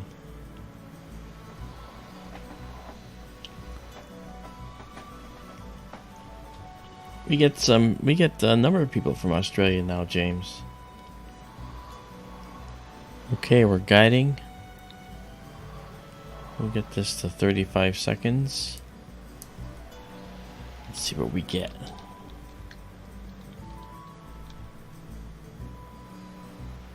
Izabela says Daryl is a Hawaiian god. If I was, you know, hey, they want to put telescopes on top of me, I'd say have at it. Well, it has to do with sacred lands. So they say. I mean, they sure like their spam, though, don't they? Spam? Hawaiians love spam. Boy, that's a rather blanket statement. I'm not sure that's true. Of course it's true. Hawaiians love spam. I mean, good God. Get on Google and just type in Hawaii spam. You'd be amazed what comes up. Okay. No, what I'm saying is they're enjoying the fruits of modernity, you know. Yes. They're if the observatories all vanish tomorrow and all the Haoles left and it was like the good old days, would they go back to living like Gilligan's Island in a bunch of palm tree huts? No, they wouldn't. They'd still want their air conditioning and their Hondas and their spam. Yeah, and they would want their haoles to come back and to provide tourist dollars. It's all affectation is what it is. Oh. I'm not so sure, but you know, we're not there to know.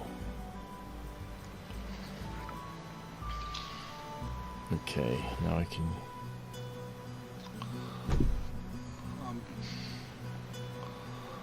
As Kathy says, in Hawaii, spam is a beloved comfort food. Well, maybe so. I do not know. Spam. Spammity spam. Wonderful spam. A rat tot. Spam rat. Spam and rat and spam. Let's get something without so much spam in it. What? You mean like, I remember that skit, Monty Python. Oh, yeah. Spam. Shut up! They have spam sushi, too. Okay. Well, you also have to look at it this way. Food products getting to the island are not going to be fresh. They're going to be canned, most likely, or frozen. If not caught in the local waters for fish. So, that could explain why spam is so popular there. Because spam is easy to transport, it's easy to store, and it would probably be economical to get it there. Yeah, it has quite a history there. I want to say it goes back to World War II, if not earlier. It is very popular. Yeah. Look what's flowing out here. We got this dark nebula appearing here. This is good music for dark nebulae.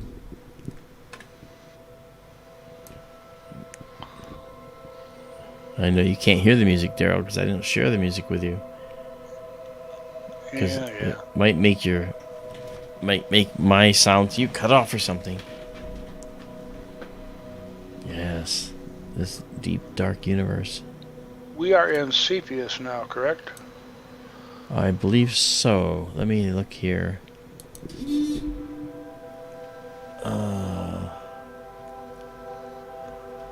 Let's get the borders. We have our borders up, and that looks like no,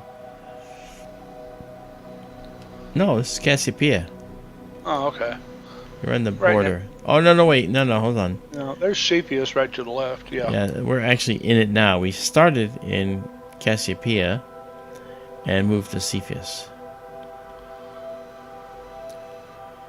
That's right. Because the northern lagoon is right there. Oh, yeah. And you can see it's getting clearer. Yep. Robin asks, may we zoom in on the northern lagoon for a moment? Yes, let's do that.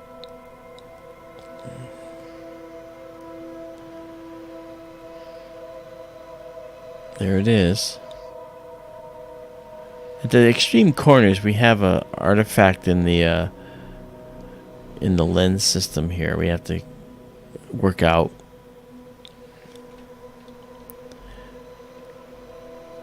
Most fast systems are going to have artifacts at the extreme edges. So that's why when we do this, we're going to make sure this section is made up mostly of the other section that was right about here.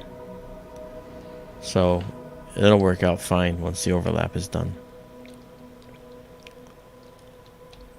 That's beauteous.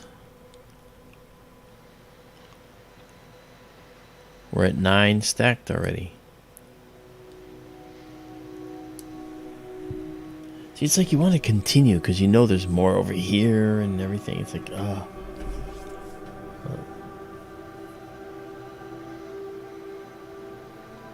Yep. Hedrick has a question. Can you talk a little bit about magnitude and seeing conditions / contrast versus telescope size and how the software helps? Oh, yeah, I mean, okay, the magnitude scale is, of course, the brightness of the stars, right? The brighter the star, the lower the number. In fact, a very, very bright star will have a negative magnitude. And in terms of seeing conditions, stars like this over here might get lost if they're through, say, a veil of light clouds.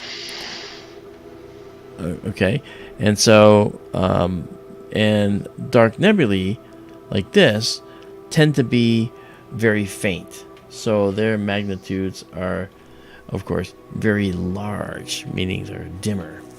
All right, so when you have a system where the seeing is good, okay, then you have conditions where you might be able to see these things much better, right? David Schmidt, see you later. We'll catch you again. Thank you for dropping by. We're starting sooner, by the way. Right, so the larger the telescope, the better you can see an object in the sky. But you see, it's not just about the seeing. You have something called transparency as well. And when I worked in the large observatory, I had to gauge the seeing and transparency several times a night and make sure that we use those values when we evaluate the stellar images that we were taking. But the seeing talks about how turbulent the sky is, how turbulent the air masses are. The transparency is how clear the air is. And out here, we have amazing transparency, but sometimes the seeing is turbulent because we might have wind blowing and so forth. There might also be conditions like a dust storm that comes through where the dust ruins the transparency as well as obliterates the seeing. So you have things that go after both. But transparency and seeing are gauged from like a 0 to 5, and there might be some grades in between. But that's it. That's pretty much how it works. Now the software, on the other hand, what it's doing now is it's stacking all these images, and that's why we see this number here growing, right 15 right there. Okay, well that 15 number that we're stacking, that's going to go to 19, and then we'll be done with this composite set. Now the more you stack, the clearer the stars and nebulae become, because all the noise gets averaged out. The noise is all the stuff in between. And Daryl, if you have something to add, feel free. Magnitude and telescopes. The bigger the telescope, the greater the aperture, the higher magnitude the telescope can capture. Mm-hmm. As far as the seeing goes, the bigger the telescope, the worse the seeing gets. That's one reason why a small or medium telescope can be better than a really large telescope. What might still work for an 8 or a 10-inch telescope, with a 24-inch telescope, you might not get good sky conditions for that size telescope due to bad seeing, the turbulence in the air, maybe 1/10 as often. That is a big problem here in Colorado. We get a lot of crystal clear skies, but the turbulence, because of the Rocky Mountains disturbing the airflow, the seeing tends to be really bad here, which means you can't go to high power views. You can be looking through the telescope and it's like you're looking up through a river with the water flowing. The air is so disturbed, it's just moving constantly.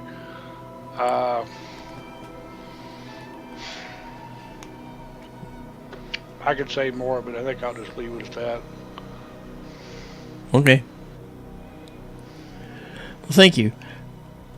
See, now as we've stacked, you see how much clearer this whole region has become? And we can actually push some of that out and kind of squeeze more detail out of it. But the closer we bring these lines, the more noise we induce in the system, because we're actually really brightening up everything, including noise. You're at 19 now. I see it, yeah. So I'm going to pause here, and we'll save it. Yeah, I will add, back in the days when I was still a member of the local astronomy club, there were certain members of the club who had a vested interest, might not be the right word, but they were really tied into doing their observing up in the mountains. And I did a site search out east, out on the plains, and discovered, as you talked about earlier, Mark, you get far enough out on the plains and the seeing gets much better than it is anywhere in the mountains. And some people couldn't deal with that. They were so vested in doing their observing up in the mountains that, viewing from the plains was not an option to them. It was a trade-off, right? I mean, it's always a trade-off. Sure. Okay. But, it got political.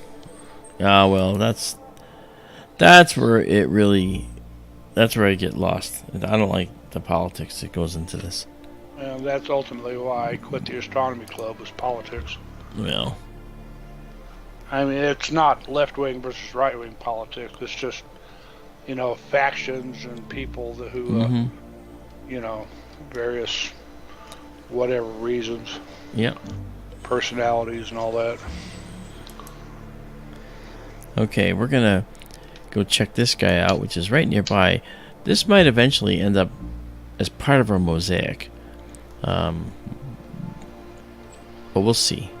All right. for those that haven't seen this before, this is a nebula that is so incredibly rich that I have a feeling that you'll have a tough time looking away. You'll have a tough time going to make a sandwich. What are we looking at? Well, I will show you.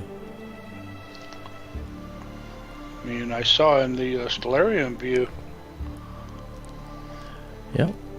How busy that area was, and they had a lot of stuff filled in. I'll find out soon enough, I guess. We all will.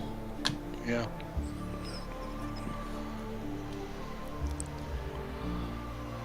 Okay, so what we'll do is let me bring this up again and back out a little bit.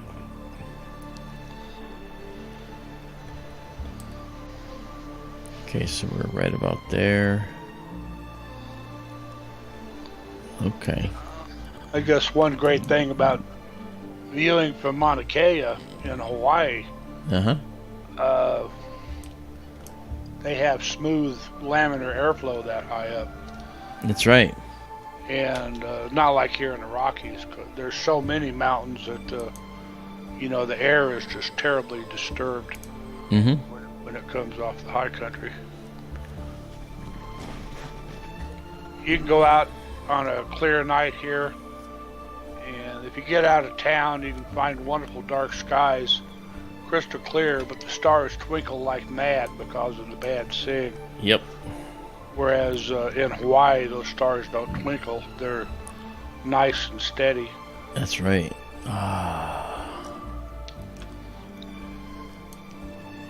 There we go.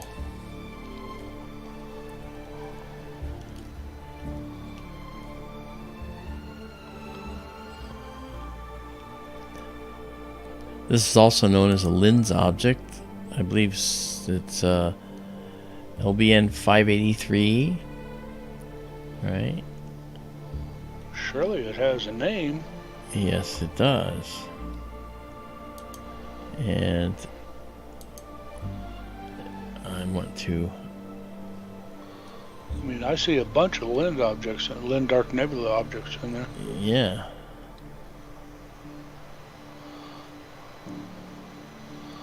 Trying to find the actual one where I get the name.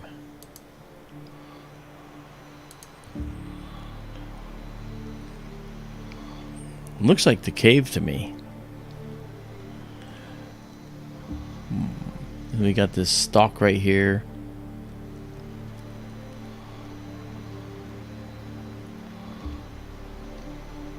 We're doing a 30-second exposure. LDN 1275 is this dark nebula. There's a lot of named objects in here, which are so interesting. Yeah. That's why Stellarium has that area highlighted like that. Yeah. It's a very rich area. Yeah.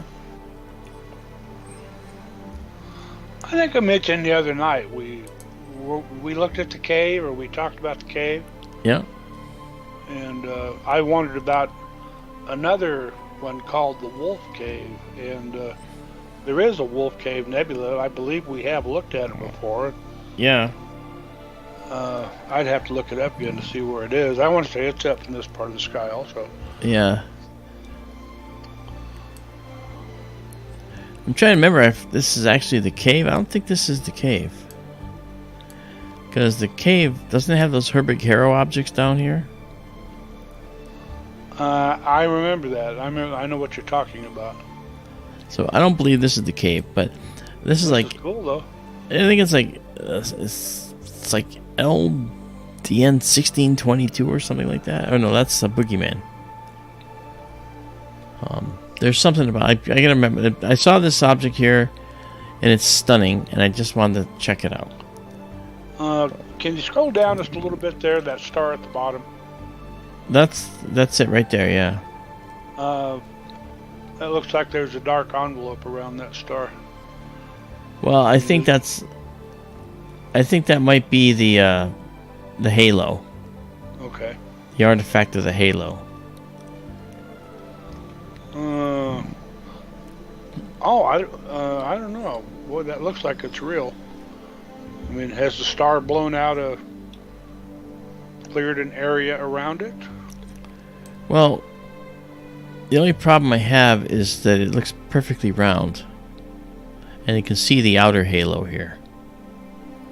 And the lines that we know are artifacts. I don't know. That looks almost real to me. It looks interesting anyway. Okay, well, so carry on. That's the inner radius, and this is the outer radius. Inner and outer radius of this halo. There's a donut. See, my cursor's inside the donut. Now it's... I know, but that's okay. All right.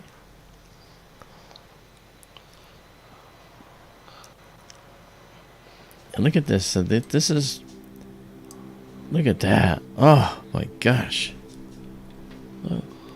Look at the pillar in that one there. I know it. It's right there. Right now. And the way it's lit up, as we've talked about with other pillars of creation and such, you see it's lit across the top end, so the radiation must be coming from above. Yeah. And it could be coming from this hot cluster of stars, and it's eroding this, and this is an area of density, and it protects the lee side, the side beyond and the other side, so that's why this stalk is persistent.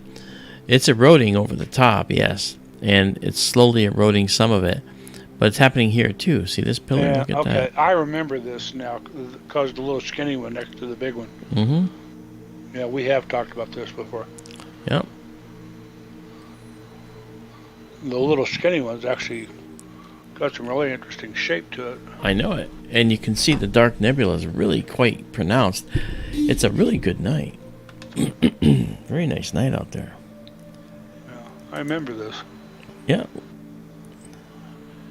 Let's get rid of some of the noise a little bit, and then we can... Look at that. Let's take this down just another notch. See if we can get rid of more noise. Well, actually, I can get rid of the noise another way. I can come into the enhancements and add a bilateral filter. There we go. So that takes out some of the noise, but it kind of removes a little detail. We can actually reduce the size of the bilateral filter. Oh, yes. Okay. Oh, that's really something. And when you look at the broader pillar there on the right, it's like there's a dark vein running down it and then across sideways. This thing? In there? Or this? That and what's above that on the right side of the big pillar. Right there? Yes. Okay. It's quite convoluted. Yeah.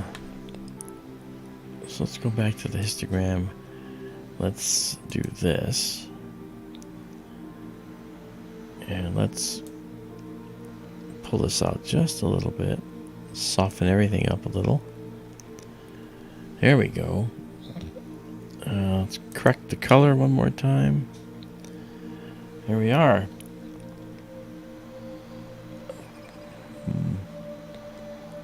Look at that beautiful nebula. Isn't that something? It is.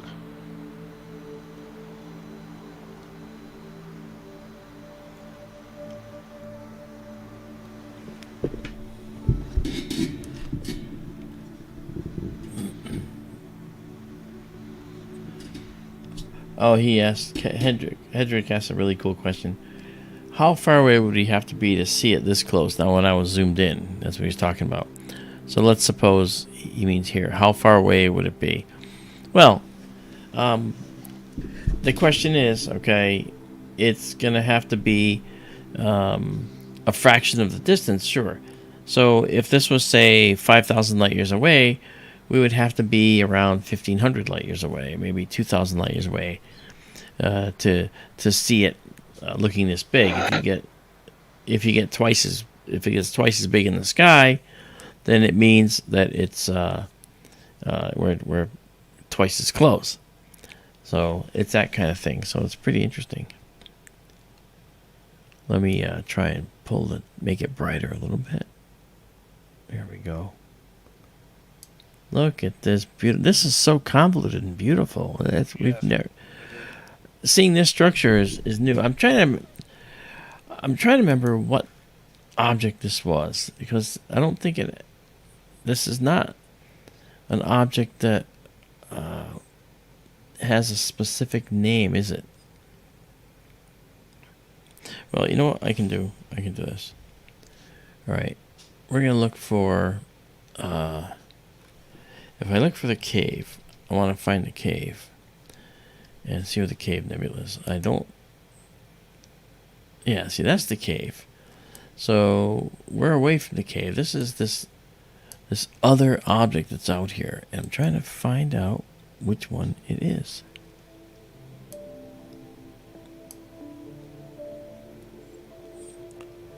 Yes.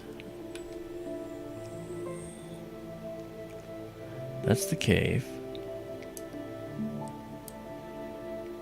And this is this bigger object. But right above it is this little rosette. And that's kind of interesting too. So maybe, well, it's a big object. Look at that. We've done 20 of these so far, and it's looking really pretty. Look at all the... Shooting this on its own, or is part of that mosaic? No, this is on its own. Look at the tendrils of the black dust clouds that are all throughout here. Yeah. This is a very active area. Hendrik says, maybe silly question, why is gravity inverse square law but not for light? Well, it is. Light is inverse square. Yes, it is, as I said. So, as we watch, light falls off as a square as the distance, right? So, if you go out twice as far, it's 4 times fainter. 4 times farther, it's 16 times fainter. Same thing with gravity. But you want to know one isn't? You know what doesn't fall off like that? Magnetic fields. Oh, yeah. Magnetic fields fall off as the cube of the distance. Very strange. Why is that? Well, there's reasons for all of this. And so it's funny when we talk about light and gravity. Gravity falls off as the square of the distance. Light falls off at the square of the distance. Magnetism falls off at the cube of the distance. And it has everything to do with the very nature, the fundamental nature of magnetism. And we'll save that for another time, because that's actually a really lengthy, potentially boring explanation. But it comes down to the fundamental forces. Okay, we have the strong force, the weak force, the electromagnetic force. Note the word magnetic in there. And then, of course, the gravitational force. The electromagnetic force, light, is actually an electric field moving in one direction and a magnetic field perpendicular to it, all propagating. Okay, that's what light is. But the magnetic field component alone, like the magnetosphere of the planets, okay, it doesn't fall off as a square. It falls off as a cube root of the distance, which is, again, part of hold on, I'm just reading what he says here. Oh wow, cool. So okay, light falls off square, but size is 2x distance equals 2x smaller. Got it, I think. Yes. All right. Mark, can you zoom in again on the pillars? Maybe down toward the bottom in particular. Like here? Yeah. Okay. I'm curious, especially what's sort of toward the bottom of the big one. Right there? Or the left side. But you can see the lid edge on the side there. Oh, yeah, right there. Yep. Yeah. It's like an octopus standing on the ocean floor. Okay, let me see if I can pull anything out of this. Actually, let's go into enhancement. let's actually increase the amount of sharpening. Go to 1.5 or so.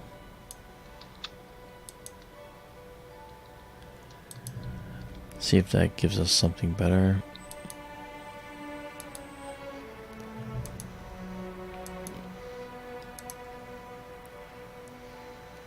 Okay, that's 1.29. You notice it sharpens the noise too. That's what I don't want, right? So we come back to the histogram and let's see if we can drop this a little bit. And pulling it this way will actually kill some of the noise. There are a couple of very fine dark lines there. Yeah, right here. Just to the left of the lower part of the large pillar. You talking about right here? To the left of the large pillar. So right here? Right there. See, there's two dark lines. Yeah. Very skinny little dark lines. Yeah, I see them. No, they seem like they might be real. Yeah, I guess that's my point. Okay. We are done with this beauty. This is amazing. What are you going to call it? Well, it's got lots of designations, but I want to get down to where we were, and the closest thing to our center. Where are the pillars in the stellarium image?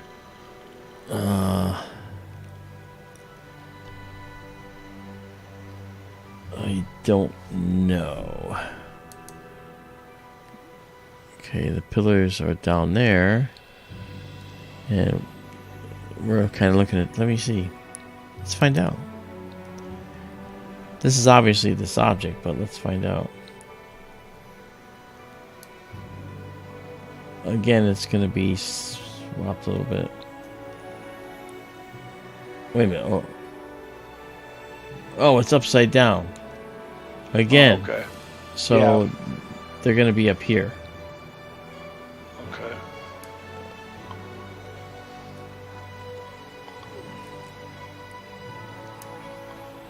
Yeah, but I don't see them. I mean, there's that fat dark thing which is here. Okay. And the cluster.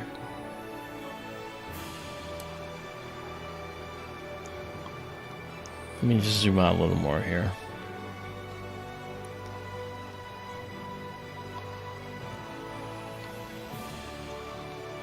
The really bright star I see on the left side in your image.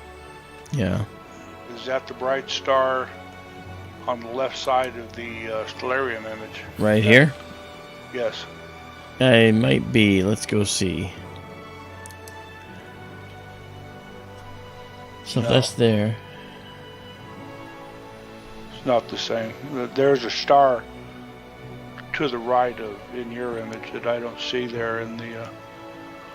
Remember, it's upside down. Right, again, it's upside down, though. Yeah, so you see this star and that one. Is it this star and that one? They're going to be kind of mirror images. And then... Well, maybe not. I don't know. I would call it LDN Bonanza. Okay, you know what?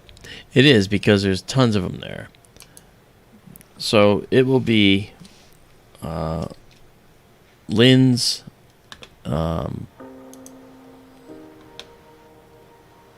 we'll say this is Lynn's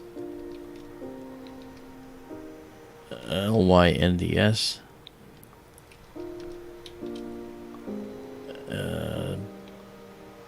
Bright Nebula Bonanza.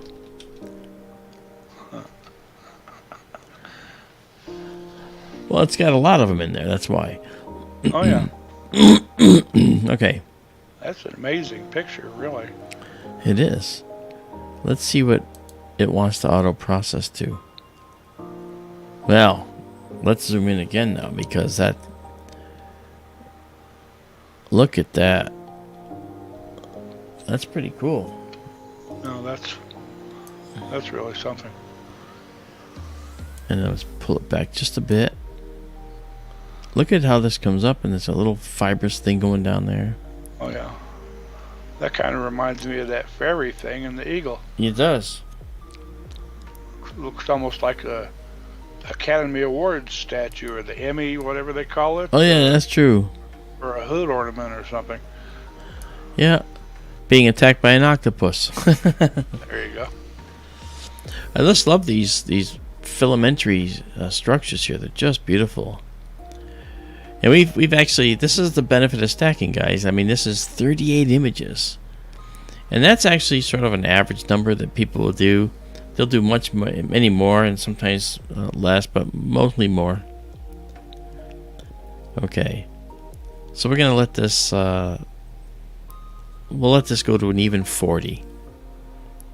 Okay, so we have one more to do here for 30 seconds, and then we're done. That's beautiful, though. Look at that. Holy cow. I've taken pictures of this before, but I've never, ever stacked 40 of them. Yeah. This is the first time. Maybe a better name would be... did you say this is right, like on the Cepheus-Cassiopeia border? So, yeah, sort of like that, yeah. Okay, we're going to pause this. Save it. And...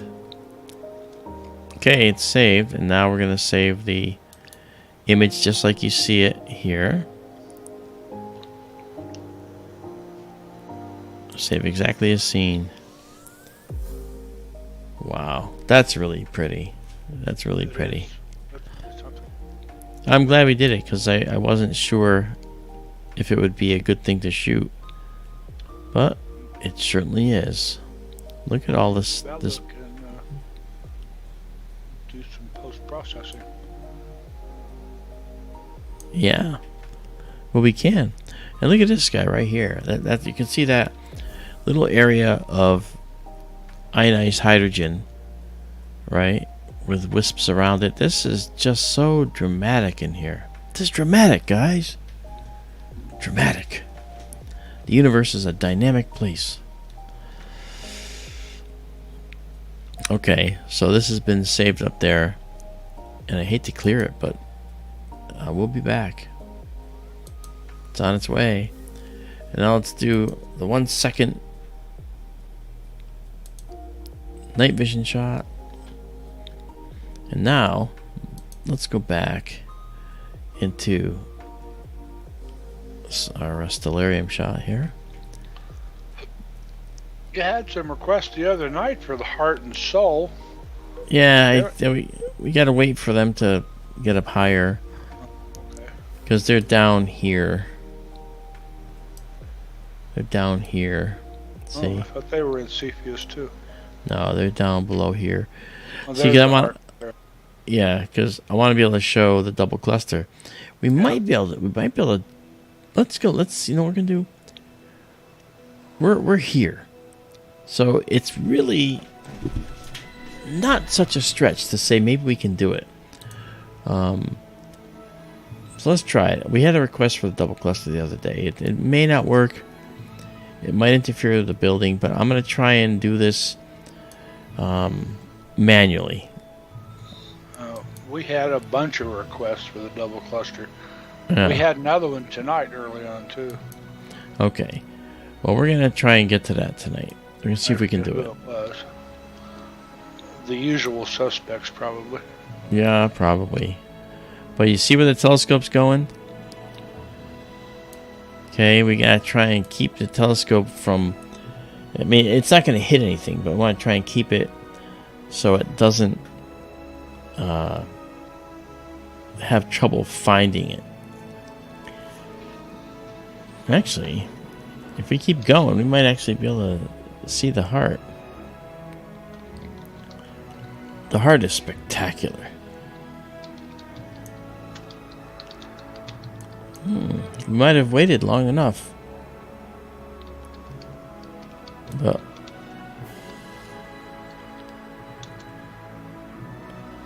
as it is, the double cluster is right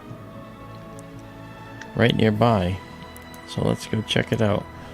Okay, first, let's come out here.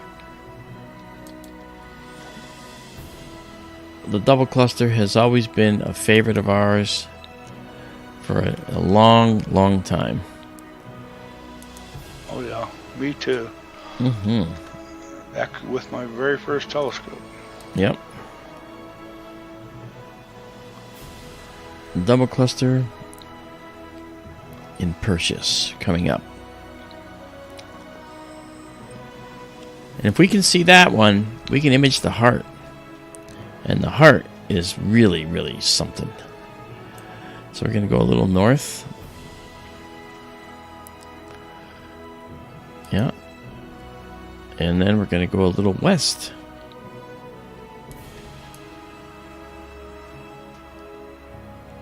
There we go.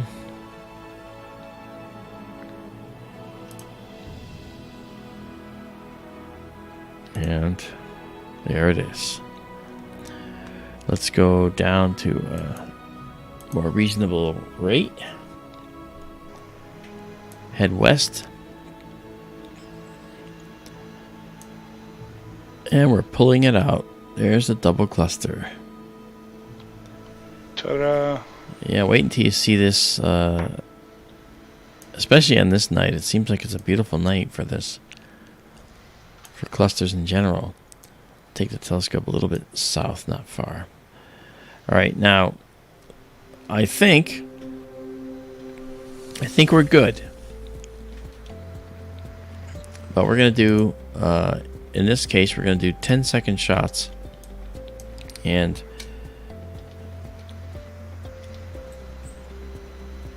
stack those, and we should be able to see something that looks pretty good. Kind of in the same way we did the, actually can make these 12-second shots. It's like we did the globular cluster before.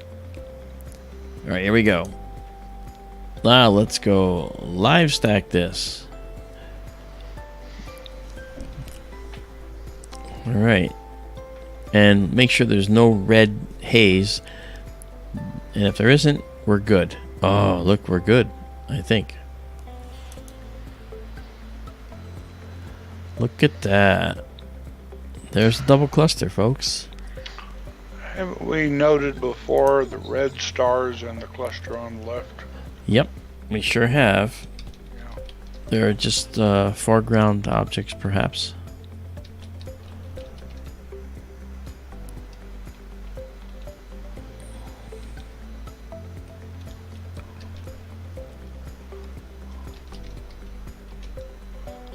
These are known as H and K Persei.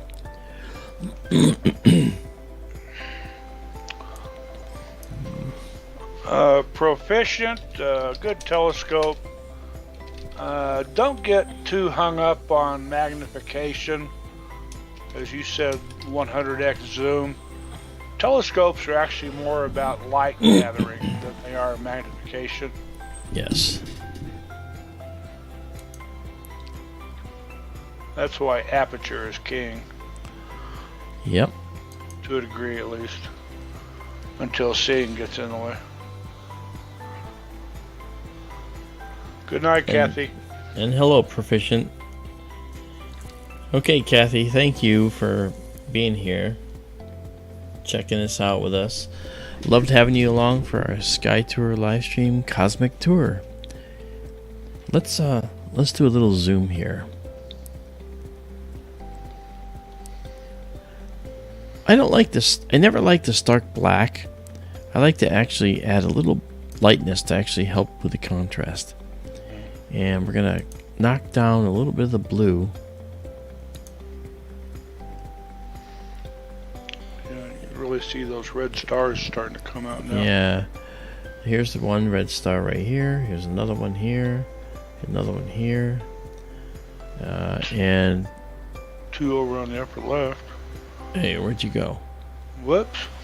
It's back. Yep, okay. There's a tiny one right there. This is interesting. Look at this right here.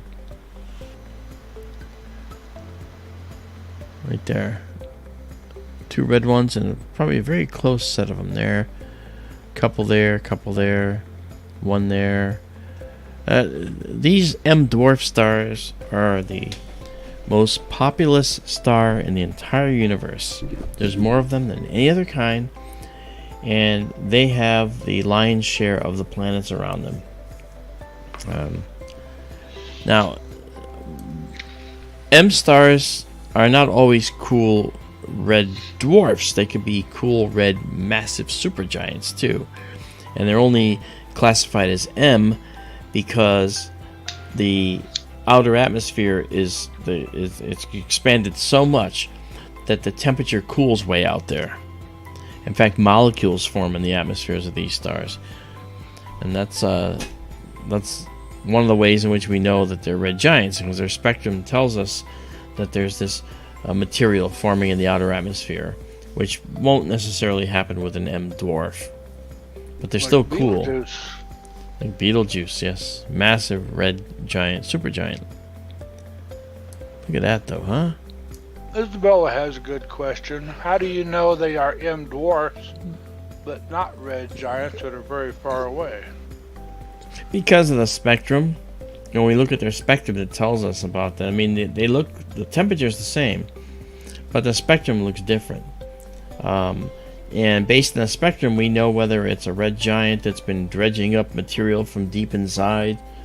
And so that material will be present in the spectrum, and we'll see it. We'll see carbon, an excess of carbon perhaps in the atmosphere that may not be present in the red dwarf. So there's a lot of, again, it comes down to the spectrum that tells us what the object is. And the spectrum is like a fingerprint.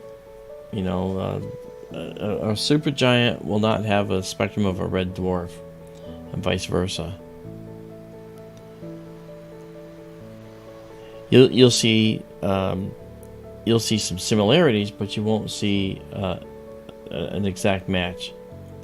When I was classifying spectra, we had stars that looked identical to each other in the view, but were exceedingly different in the spectra, because that's where the rubber meets the road. Yeah, that's why when we look at Betelgeuse or Antares are the two classic examples. I mean, those are very busy stars. Yeah. They're red supergiants, and you remember Betelgeuse dimmed a couple of years ago. It was blowing off big, huge clouds of dust. That's right. It was blocking the view. M dwarfs, they're just little red dwarf stars, kind of slowly perking along. Well, I call them percolators. Yep. I call them they're the universal percolators. Yep. They're just they will last. Literally, our sun, at its mass, being smaller than many stars, but larger than some. Okay, most stars are heavier than the sun, more massive. Our sun will last about 10 billion years. The M dwarfs, on the other hand, being the most populous star in the universe, they can last 1 trillion years. So in other words, there's a long history, a long history through which a star might be able to develop life. At least, of course, the universe is only 13.8 billion years old, but it's not 1 trillion years old yet. But that's remember, 1 trillion's 1,000 billion. This is just something. Okay, well, we're gonna pause it now. There's the double cluster. I like seeing it. It's the first time this year we've seen it, and the sky, stars look beautiful, even at that angle, the telescope looking that close to the horizon. So we're gonna save this. Okay, and then we're gonna actually save it exactly as seen, So you can download this, put it up on your screen, keep it as a desktop wallpaper, have a ball. All right, it's just stunning. Let's see if we can, just for fun, let's just pull everything out of the way here. And let's just... Izabela has another question along the same line. And what about the carbon stars? They are red too, right? Yes, they are. Yes. But are they dwarfs or giants? They are giants. They are stars that are at a specific spot in their evolution. They're on a branch of their evolution called the asymptotic giant branch. Now, they've left the main sequence, unlike M stars. Regular M dwarf stars are on the main sequence. They're fusing hydrogen into helium. Okay? But the asymptotic giant branch, the AGB stars, have left. They've run out of their hydrogen fuel, and they're fusing helium into carbon, carbon into nitrogen, oxygen, and so forth, making heavier and heavier elements depending on the mass. But what happens is, in these big stars, those stars have this radiative core that's radiating out this energy, but those envelopes, the big envelope of stuff, that's convective, and that's like a boiling pot makes convection cells. Those outer envelopes of these stars are convective, these massive supergiants, and they dredge up carbon that was made in the interior and bring it to the surface. Sometimes they bring up so much carbon that the carbon becomes so cool out there with the size of these red giants that the carbon can make molecules, carbon-carbon molecules. And this is like soot, and it causes the star to look extremely red. And that becomes the carbon star that we're so familiar with. And they're brilliant red, like the Garnet star is just absolutely brilliant red. The Garnet star is actually up right now. It's near the elephant's trunk, if I recall, isn't it? It's somewhere in this part of the sky. Yeah. Ray or somebody mentioned the Garnet star earlier. Oh, really? Okay, yeah, because the Garnet star is right near, I think, the elephant's trunk. But let's go save this. I've probably asked this before. I saved this already. Yeah. Is Mira a carbon star? I forget. It is, isn't it? I think so. And we should look at that. But let's not get too sidetracked yet. I have a mission. Okay. Mira's in Cetus. We may have to wait a while for Cetus. Yeah. But we don't have to wait to see the Garnet star, so we might be able to take a quick peek at that, just to see what a carbon star looks like. Let's go in here and see. Well, first of all, let me just. Are you gonna do the heart? Yes. First, I'm moving around all my screens. Let's do this. First things first. The heart is right next to me, right next to us. But let's go see how far away the Garnet star is from this location.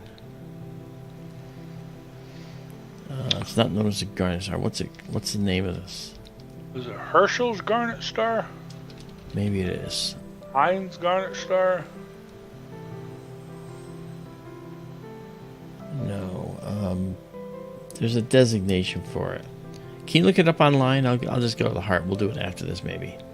Yeah. Okay. Okay, we're going to head north now.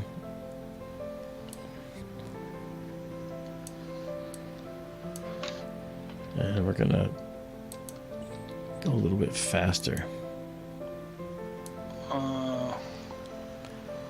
You guys are going to like the Heart Nebula. Oh, yeah. My gosh. Mu Cephei. Mu Cephei, that's what it is. Herschel's Garnet star. Yeah. I want to say there's also a Heinz Garnet star. It might be. I forget. Now, this is another future mosaic. The soul and heart and soul nebulas together. And not tonight, but we will do that. Okay.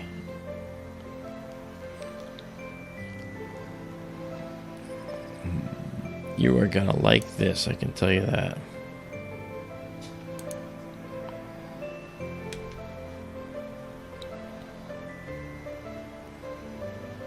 Okay.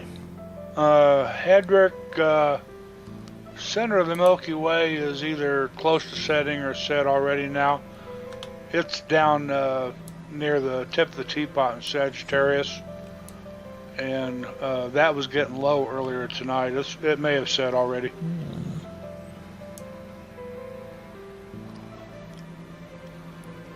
And Okay. straight up would be a roll of the dice. What do you mean? Well, who knows what's there, what we might see. Be straight up? Yeah, he was wondering about pointing the telescope straight up. Oh. Well, pointing it straight up, you get the best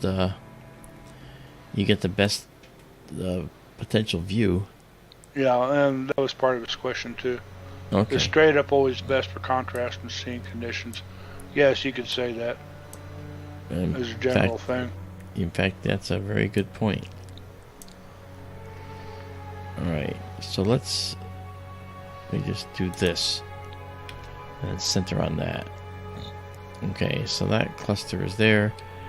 Now I'm going to go a little more north, just to capture the fish head. And the fish head should now be in the upper right. Excuse me a moment, please. You are excused. Alright.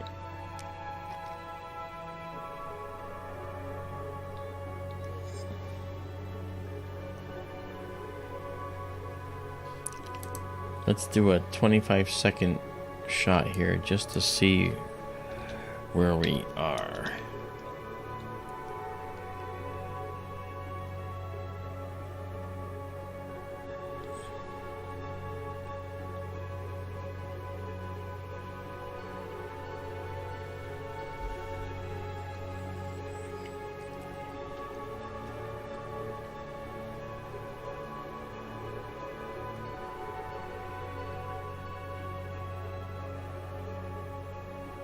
Yes, that's what I thought. Okay.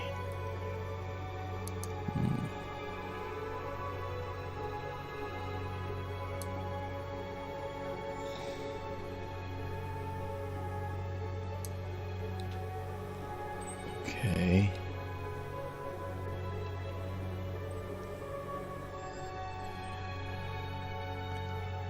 Let's come back here. And okay.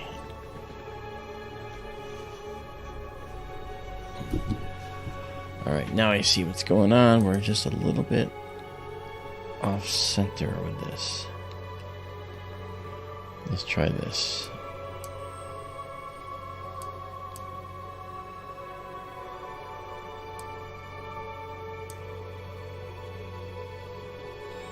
Oh. 25-second exposure. Well, that's the problem. Let's go back there. Okay.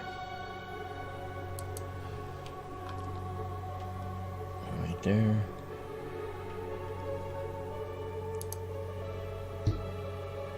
Wait.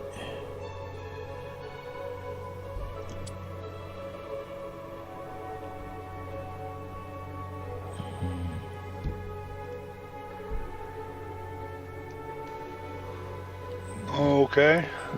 Welcome back. Thank you. I stepped out really quick. Look outside? Yeah, it is clear Izabela here tonight. Nice. Jupiter's high up in the southeast.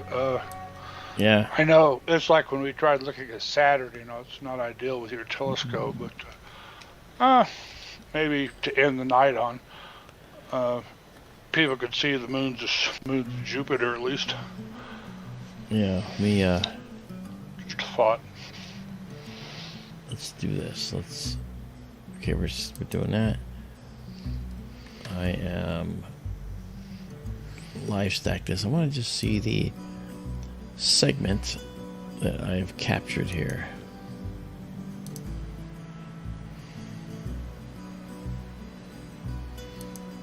Let's dock that. All right. It's really hard to see the entire heart in one view, so I'm trying to. But, wow.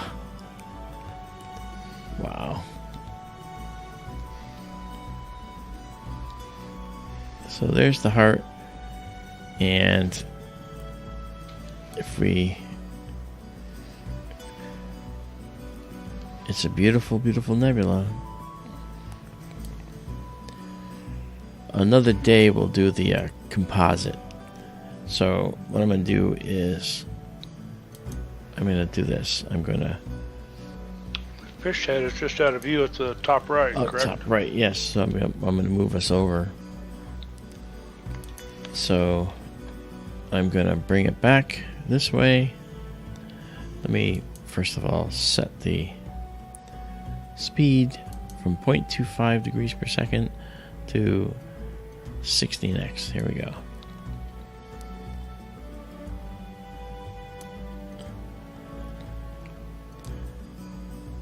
All right. There it is. The fish head is a section of the Heart Nebula. This is one that really deserves a good mosaic. You know? Yes, indeed. Okay.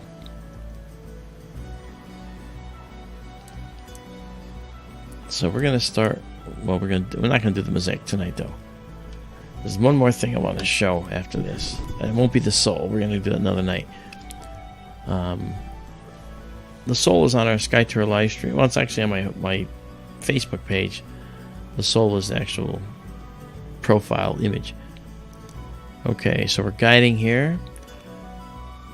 And we're going to do 35 seconds. Off we go. Okay, and I'll get out of the night vision mode, go into the live stack mode, and we moved over. So we're going to clear this.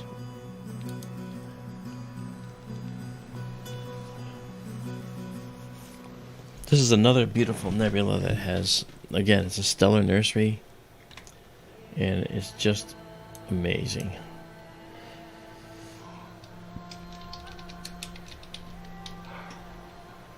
Look at that. I see a fish. I see a heart with a fish stuck to it. That's right. Wow, this is beautiful. Let's get the reds more red. There we go. And do that. It wants to darken it. But I pull it back just a little bit because that allows us to see some of the more subtle detail. Bullwinkle William Herschel was a busy guy. And he... Is it with his sister Claire, right? Is it Claire? Caroline? Is it And Caroline? his son... There were several astronomers in the family. Yeah. William Herschel really set the bar for a lot of later astronomers. Yes, he did. And he found a bunch of the objects in the Messier catalog. Yep. Indeed, that is true. Let's check it out. Let's dive in. I should find them out. Look at this. Look at this. This area right here is like, it's one of my favorite areas in this. We've only got, what, 3 stacked? And it still looks pretty good. Look at that. Look at this detail in here. Wow. And look at this detail in here. I'm thinking this is probably one of the best nights we've had. Yeah, it was William, Caroline, and John, his son. Caroline was his sister, I think. Okay. It was. Wow.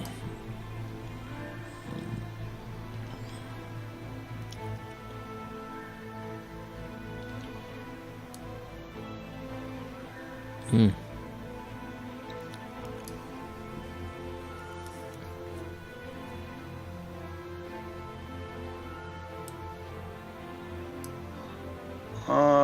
Copper mirror? I think it was a speculum mirror. It was speculum, yes. It's actually preserved. The problem with speculum metal was that, yes, it was very shiny. The trouble was, you had to polish it almost every time you went to use it, because it very, very quickly would tarnish. And Herschel's telescope didn't really have, if I recall, didn't have an eyepiece per se. He stared into the telescope and he saw the images that were magnified on the face of the mirror, if I recall. I would have to look that up. Yeah, speculum is so soft and tarnished so easily. Yeah. It also changed the figure of the mirror when they kept polishing it. Yes, it did, and that's another problem.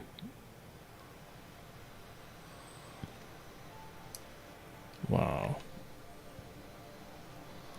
So this is the Heart Nebula. It's an emission nebula, stellar nursery.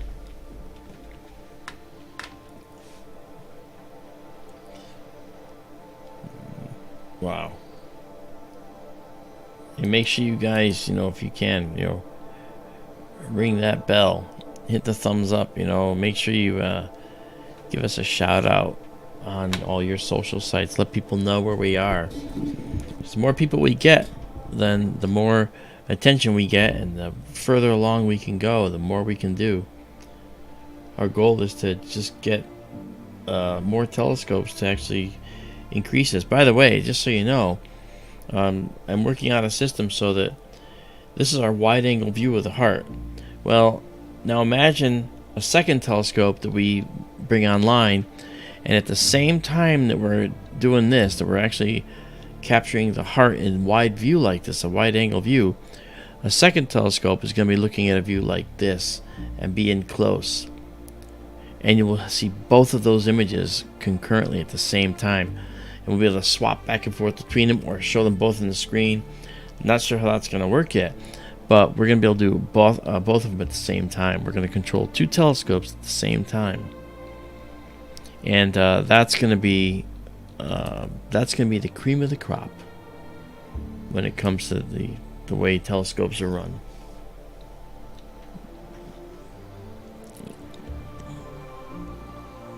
Oh yeah. So you come here for great objects. I'm sorry, go ahead. You come here for great objects, you come here for excellent company, and you see things like this. Look at this very delicate, gossamer, dark nebula. Go ahead, on Uber Crew. She was talking about nested planets and moons. There can be a problem with that idea in that it's like another variation on the three-body problem or the n-body problem Mark talked about the other night, is them all maintaining stable orbits. You can get into chaotic situations where, moons of moons, so to speak, could get flung out of orbit. Yeah, that's correct. And that's why the solar systems we find seem kind of regular. They have a star in the middle, and they have planets that orbit. We don't have any chaotic orbits, except with minor planets like asteroids. Certain asteroids, like the one that we have, that's a temporary satellite of the Earth right now. It's a small asteroid, and it has a weird orbit. It's not an elliptical orbit, but it's a weird kind of orbit that sort of circles in a weird way because it's subject to the gravity of other planets. But sort of shaped like a kidney bean, isn't it? Right, and that particular orbit is only temporary. So eventually that is going to be ejected, and it's going to never harm us. It's not a problem for us. But it is a fascinating topic to see how these asteroids, for instance, can form these complex relationships with another object like the planets. But that said, it doesn't mean that there can't be more complexity out there.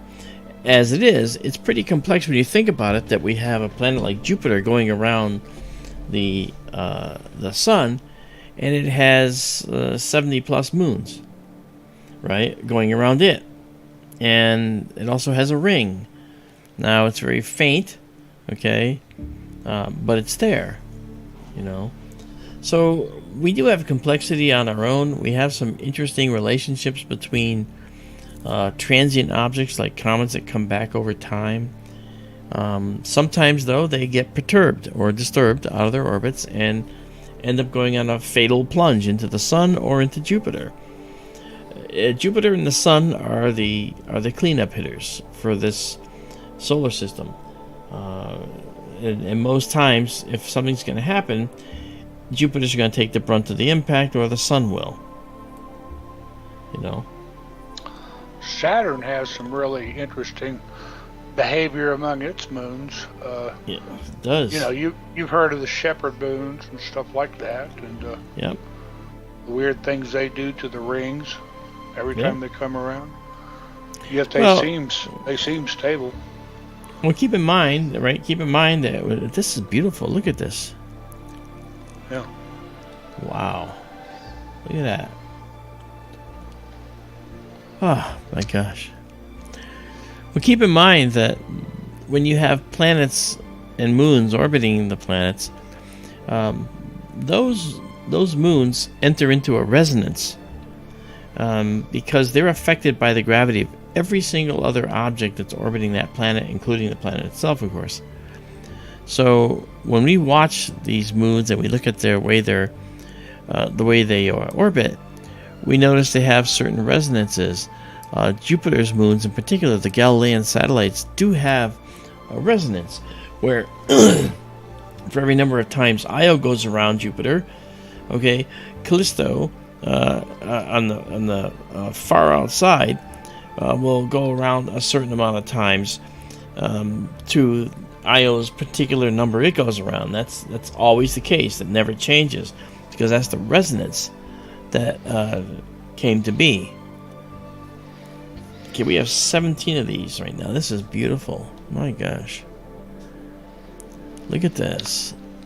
And the planets wow, can have certain resonant frequencies also.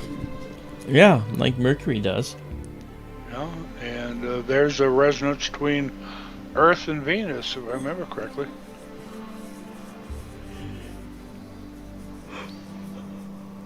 I have not seen the heart in so long that I'm just stupefied by the wealth of detail here.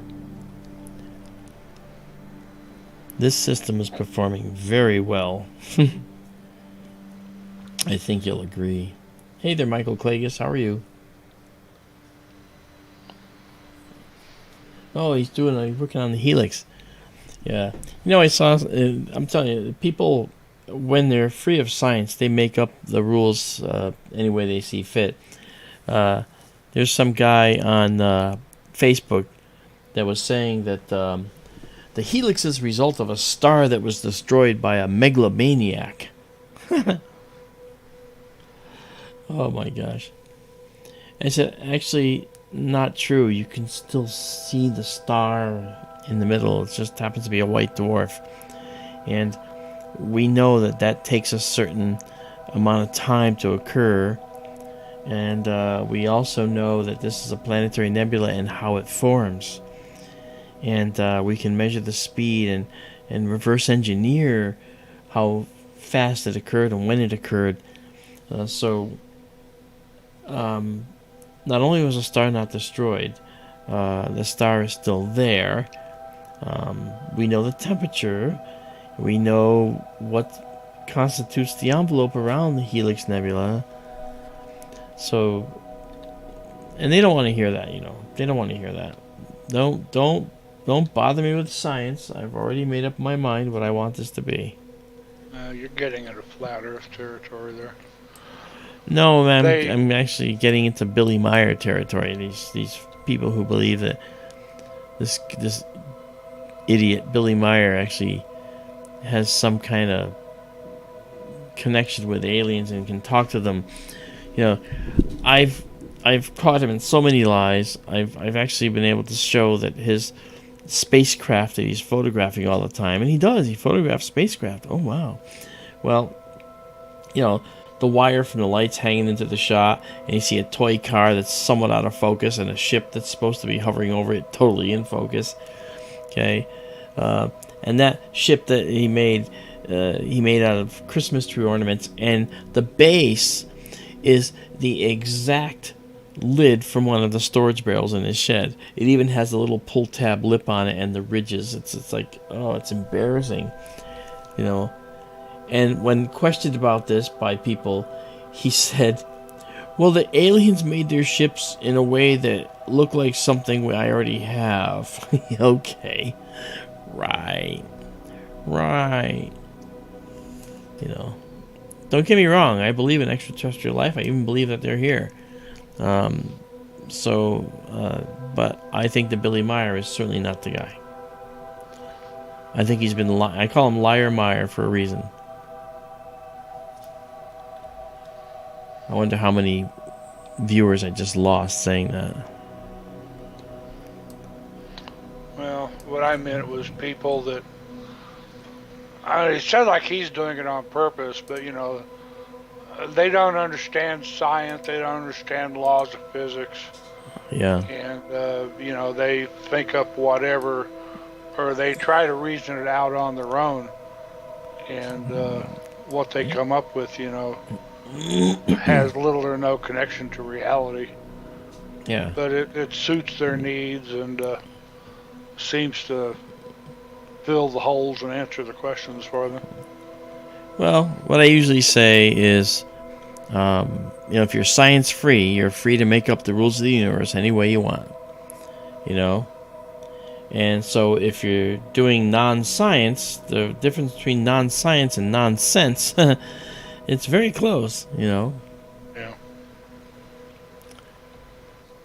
But back to the Heart Nebula. Here it is, guys. What do you think, huh? There it is. Is that not beautiful? It is. I'm going to just take my words out of there for a minute. Let's go. You call that a star cluster on the left? Oh, yes, definitely. And I'm going to take us down to get this thing out of the way. And let's enlarge this right now and just view it at full screen. Look at this. Now that's a beautiful Hi there. That's a beautiful nebula. Absolutely beautiful. Look at over here, this detail. Let's actually go for a tour. Okay, let's go check this out. All right, let's go here. Put a dark wall there on the right. Yeah. So we have this beautiful dark nebula. We have this protruding object here, probably being evaporated by the star cluster. We have another one right here, again, probably being evaporated by the star cluster. We have an odd one here, which is going up, which is probably more distant and could actually be pointing at other stars, a single star, in fact, that we may not even see. And this is a beautiful, this is just stunning, this piece here, along with this. Gosh, that's just gorgeous. Oh, wow. Look at this. Look at this.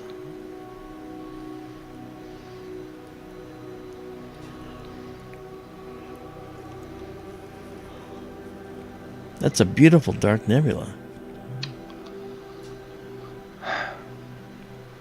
A line from The opening of the original Battlestar Galactica is on the tip of my tongue, and I can't bring it out. This reminds me of that for some reason. Well, we can pause the music, and I can start the tune. Dun dun dun dun dun dun dun dun dun dun dun dun dun dun dun. Fleeing the Cylon tyranny. Remember? Yeah. Is that what you're talking about? Somewhere in there. Yes, ragtag collection of ships. Even now. You can look it up. You can watch Lauren Green say it. Yeah, I could. This is beautiful.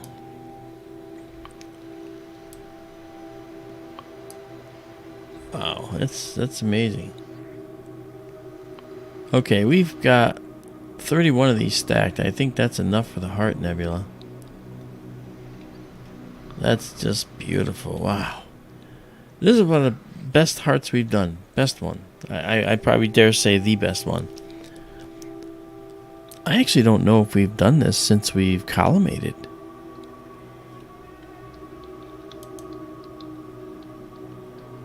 Look at that. Wow. Did we do this since we collimated or not? I don't remember. Okay. Maybe not. Okay. Well, this is... we're going to call this now the Heart Nebula, which is because that's what it is. Alright. And we're going to see where we are. We're at 33 stacked. And we'll pause it there. Save it just like you see it, as well as save the raw file. Izabela's not going to get any sleep tonight because she's probably going to want to, well, she's already awake. It's daytime over there. I'm the one that may not get any sleep tonight. Second night in a row. Patrick McNee did the opening narration on Battlestar Galactica.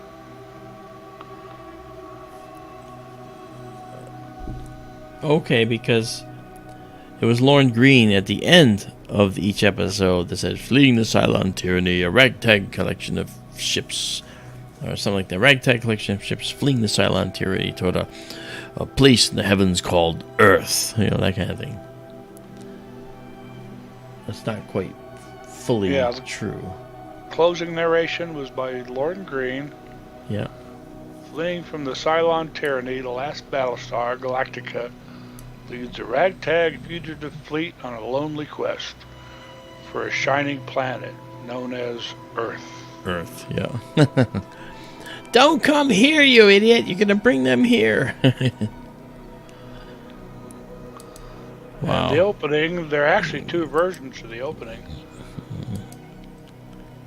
One is, there are those who believe that life here began out there, far across the universe, with tribes of humans who may have been the forefathers of the Egyptians, or the Toltecs, or the Mayans.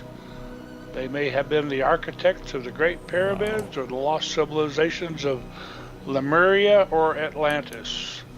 Some believe that there may yet be brothers of man who even now fight to survive far, far away amongst the stars. Was that Patrick McNee? Yes. Okay. That's the narration you were talking about, yep. Yeah. And that's more than enough of that, thank you. It's fun. Okay, so the Heart Nebula was a success, a beautiful success. So now I'd like to do one more object before we go. Starts with an H, I bet.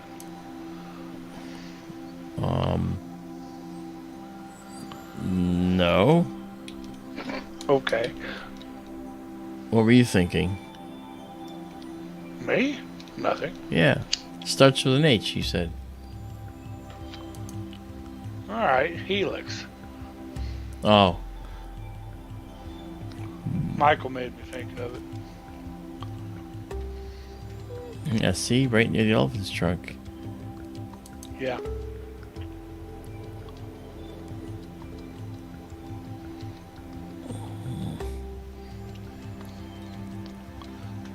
Izabela says now the soul? Question mark.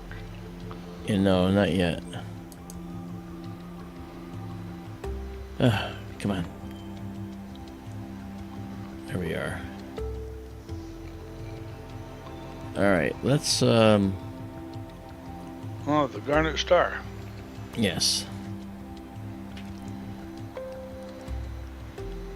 I think this is the Garnet Star. You should see it in here.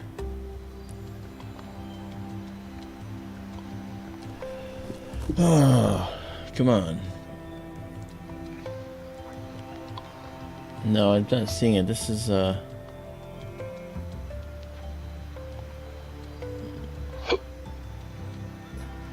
was that it? I mean, it says the Garnet Star. I don't know why I'm not seeing it in Stellarium here.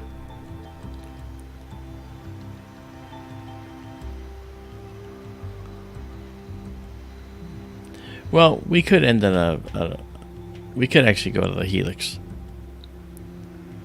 and check it out, because the Helix is actually pretty darn exciting. Yeah, it is that. And it's just past prime. Okay, we'll come back and we'll do the Garnet Star another time. But what we're going to do first is, I'm getting interruptions to Starlink right now, which is why I'm getting a little frustrated. But okay, so let's bring my telescope back. There we go. Okay. All right. Well, Let's go see the Helix, and you'll watch. West of the Meridian already. Yep, that's what I was saying. It's just past prime. Yeah. You watch with the telescopes aiming, guys, you'll see.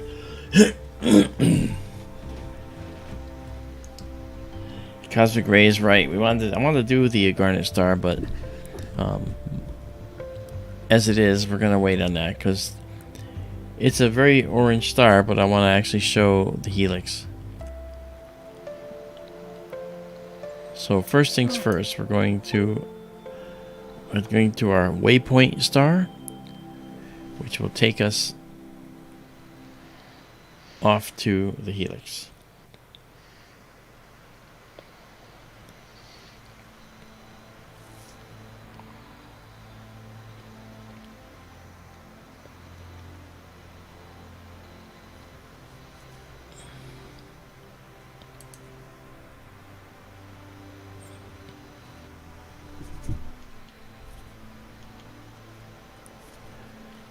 And you see the Helix is pretty big. That's because it's the closest planetary nebula to us. And I think we're going to be pretty well centered. Yeah. Okay. And let's alrighty.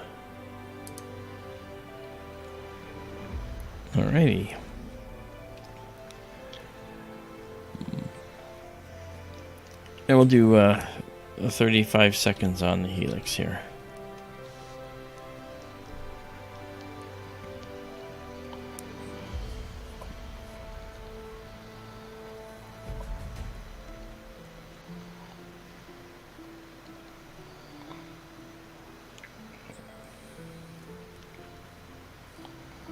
Okay, we've been guiding good here.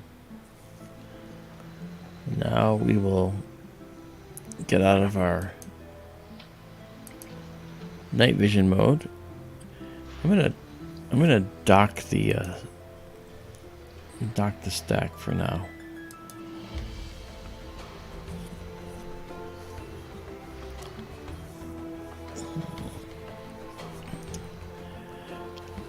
This planetary nebula is wonderful because when you see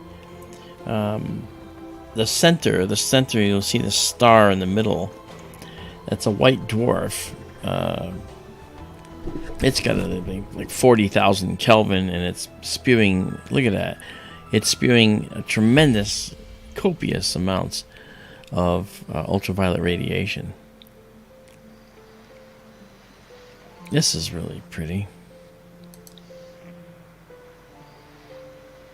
Oh, that's always such a striking object. It has never ceased to be striking, has it? Okay, you'll notice the star here as we move along. The star is going to look bluer and bluer. Okay, and that's because we're getting a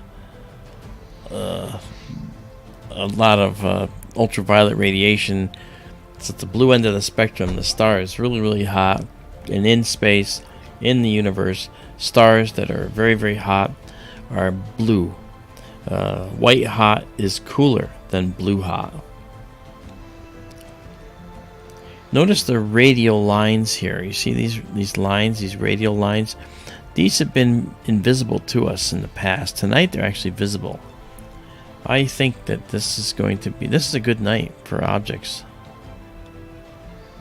Look at that, Daryl. You see those radial lines? Oh, yeah. We got them now.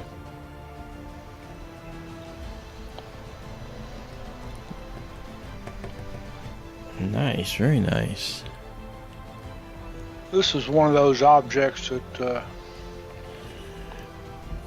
it's easy to photograph. It's hard to see.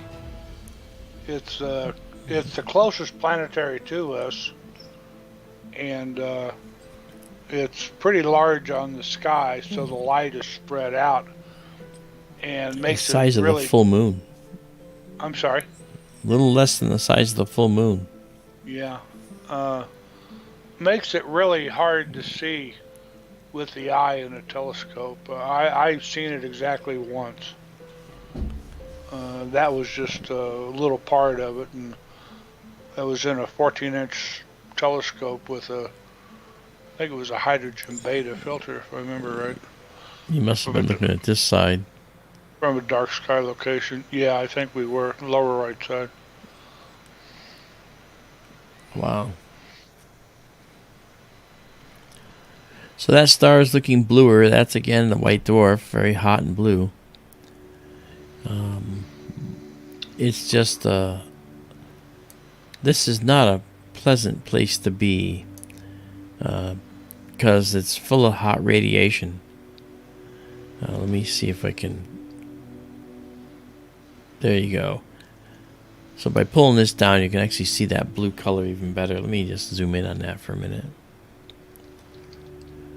So now you're seeing the white dwarf. Notice the color. It's really, really hot and blue compared to all these other stars.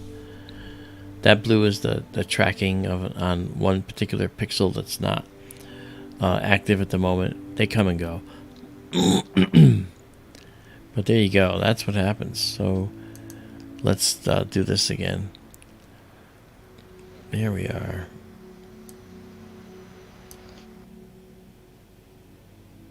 Okay, so that's nice.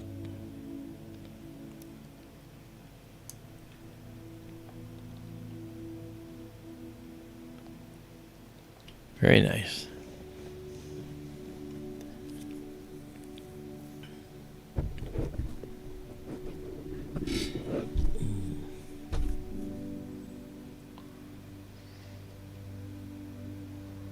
Uberku, the colors. All right, Daryl already answered it, but Uberku says, what were the colors associated with the elements again? I remember you or Mark said green was oxygen. I think hydrogen was red, and you're correct. But oxygen that's doubly ionized, all right, is gonna give this greenish cast. When those electrons recombine with the atom, they give off light. And same thing with hydrogen. The electron gets popped off the hydrogen atom, but when it comes back in, it absorbed energy to leave, and then it gives off energy when it comes back in. That energy is in the form of light, and it's a red light. That's what we're seeing here. But this is just the dominant elements that you see here. That's all. There's actually many elements that are that make up this envelope. It's not just hydrogen. It's not just oxygen. There's going to be other elements in the spectrum of this nebula. I actually have a spectrometer sitting over here, and I wanted to take it and do a slice through the helix and capture its spectrum and identify it. I got it working, so we're going to see if I can get that going at some point. It's probably best for the second telescope that's going to go in, because I don't want to have it hanging off the front of the telescope. I don't blame you. Yeah. Proficient asks, Mark, can you explain why you changed filters? Yeah. I went to the one singular filter because, as I just mentioned, we actually now have our camera sitting off the front of the telescope, and that unfortunately, what that's done is that's made it so that we have to limit what we put off the front of the telescope. All right, so that's why we don't put anything more off the front, because there's not enough room. It would block the entrance, the way for light to come in, and that's what we don't want to do, you know. That's what we don't want to do. All right, let's see here. Proficient says, Mark, explain why you said it was a dangerous area. Oh, you're right. I started to explain that and I didn't finish, did I? What you're looking at here in this view is a lot of radiation that's coming away from this white dwarf star. Now, that white dwarf is about the size of the Earth, okay? And this nebula is several hundred light years from the Earth.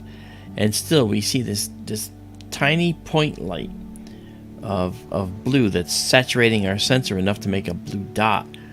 But if you were there, you'd be subject to immense amounts of ultraviolet radiation, which would really, really be bad, because it would be extremely dangerous, and you would not survive very long in this region. If it's hot enough to ionize oxygen and hydrogen, it's going to be hot enough to vaporize you. So on the side facing it, you'd be vaporized. On the side that's not facing it, you might survive for a couple more milliseconds. So that's what I mean by that. Okay. All right. This is nice. So we're up to 15. You can see that the background is now taking on a much nicer view. If we let this figure out where it wants to be, you'll see it's going to look like that. So it's really pretty. We'll go a little longer just to make sure that we get the all the details that are available to us. There's stuff out here, see, really faint. We're trying to capture that too.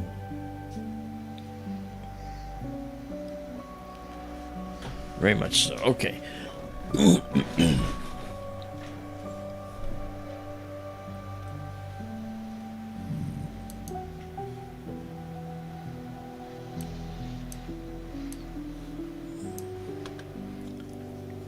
Alrighty. Does anybody have any other questions? Can we zoom in on it some now? Yep. It's about limitation right now, waiting for the noise to clear. We could probably... Actually, I think I'd rather go this way to make the noise abate a little bit.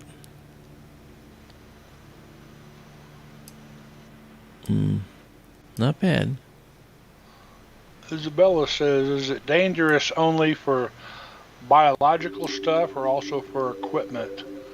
Can we send probes into it? They can harden probes. Yes, they can. You can't It's harden. not. I'm sorry. Go ahead. You can't harden people. Yeah.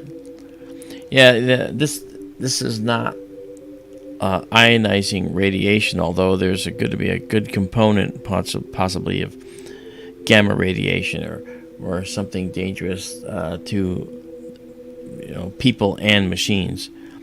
So you can harden it for a little while, but it will eventually get through and destroy it, without a doubt.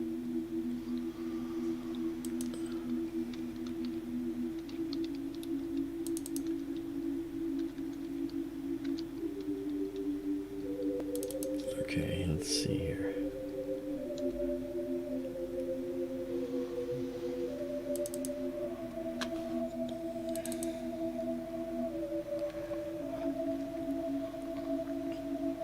Okay, while this is coming in, I'm going to show you something else. This was the setup we had here when we had a physical dome. This is a DSLR camera, a Sony A7S II. This is the filter wheel. This has a bunch of filters in it. So there's 5 different places for 2-inch filters in here.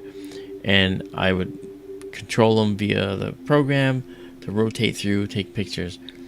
But this quickly became problematic because this camera wasn't the best one for doing what we do. Now we bought a dedicated astronomy camera coupled with a filter wheel like this. That could be a really powerful concoction. Okay, so we want to use that. We want to use that system more. And the only trouble is we need to have a telescope we can put it on. And so that's what we're working on. At the moment, anyway. Okay, so. And we're up to 22 images stacked here. We're going to keep going for a little bit.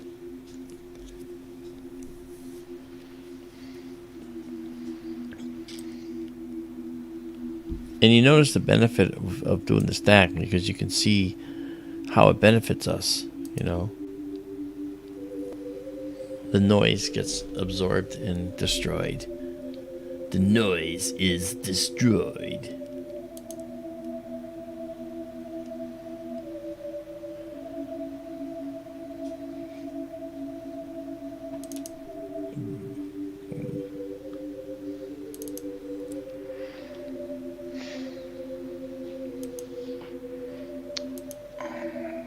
Okay.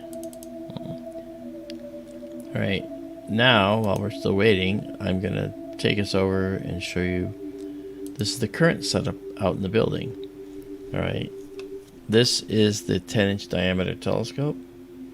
All right. That telescope up in the back is piggyback on the back. That is actually the guide system. And so the light comes down through this glass plate in the front, goes to the back of the mirror, which is curved, and comes up back to here, to the center of this area. This is the location of the previous mirror that would then have sent the light down through the hole in the back of this, and this is the hole in the back that it would come down through. So light would come down, hit this mirror, go up, hit that mirror, and bounce through the hole, and this is where all of the imaging stuff would be. Okay. However, now the light comes down, hits that mirror, but it comes up here and just goes out through this lens system here and into the camera. So it's actually sticking off the front, and that's kind of cool. Oh, that's our door with the bottle caps that Terra Diulis made. So the light hits that mirror and comes up and goes through a lens to then get focused here. I always thought it was weird to have a camera on the front of the telescope until I saw what it can actually do. Not bad at all. It's actually perfect. And there I am. I owe Arizone a big debt of gratitude. They actually helped us a lot getting this taken care of. All right. So that said, we're back. And let's go pull up our main view again here.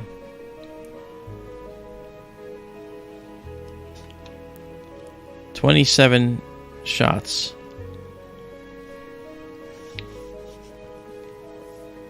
What do you think? Should we go to 30? Yeah. Yes, we can zoom in. I'll zoom in on this section right up, say here. Or here, actually. You can kind of see some of those radial things now. Yeah. Yeah, we've actually, they're hard to capture. We've never been able to capture them. Look at this. It's like these little elements that go up. Are those what they call the cometary globules? I think so, actually. Yeah. I mean, they're not comets, but somebody thought they looked like comets, so they called them cometary globules. Yeah. If you see a high-res professional image, there are hundreds of them. Mm-hmm. And we're only seeing hints of them here.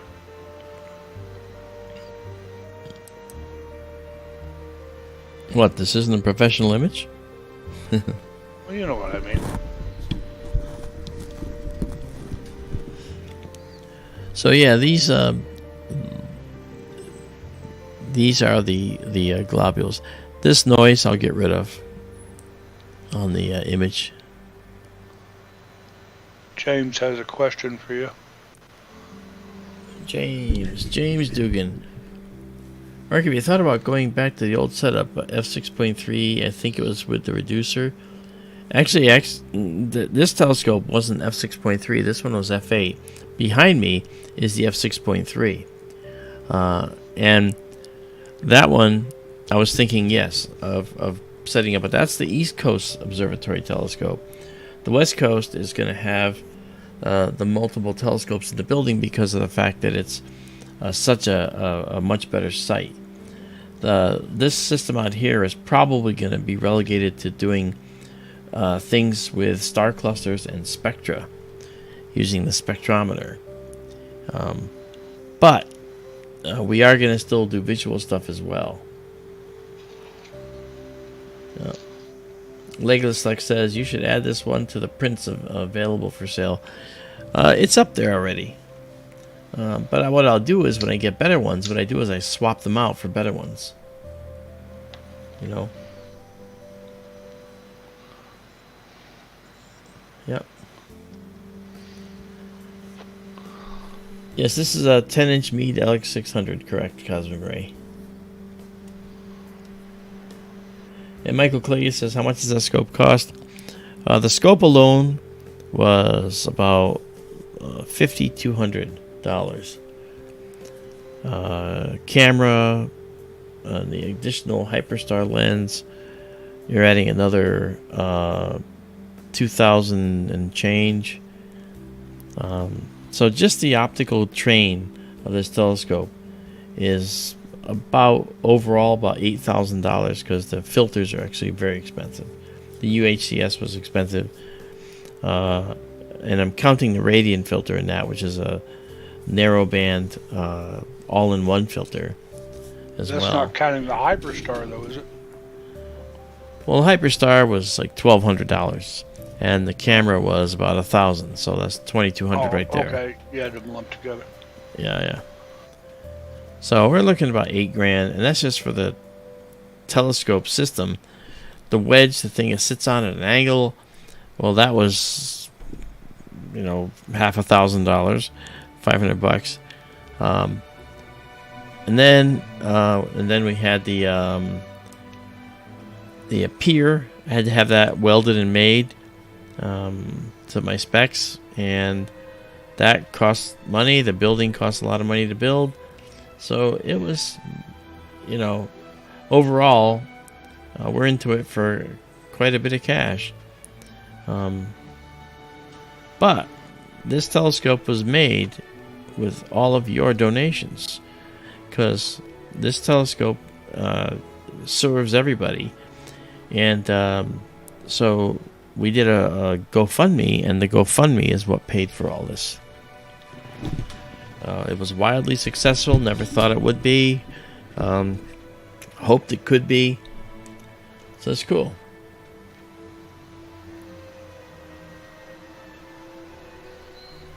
Legless says, Mark, recommend you add your website link first thing in your video bios. I wouldn't know the website exists unless you didn't mention. Well, it's right there. SkyTourLive.com. Which is sort of a new addition. I just started putting that in the streams. Yeah.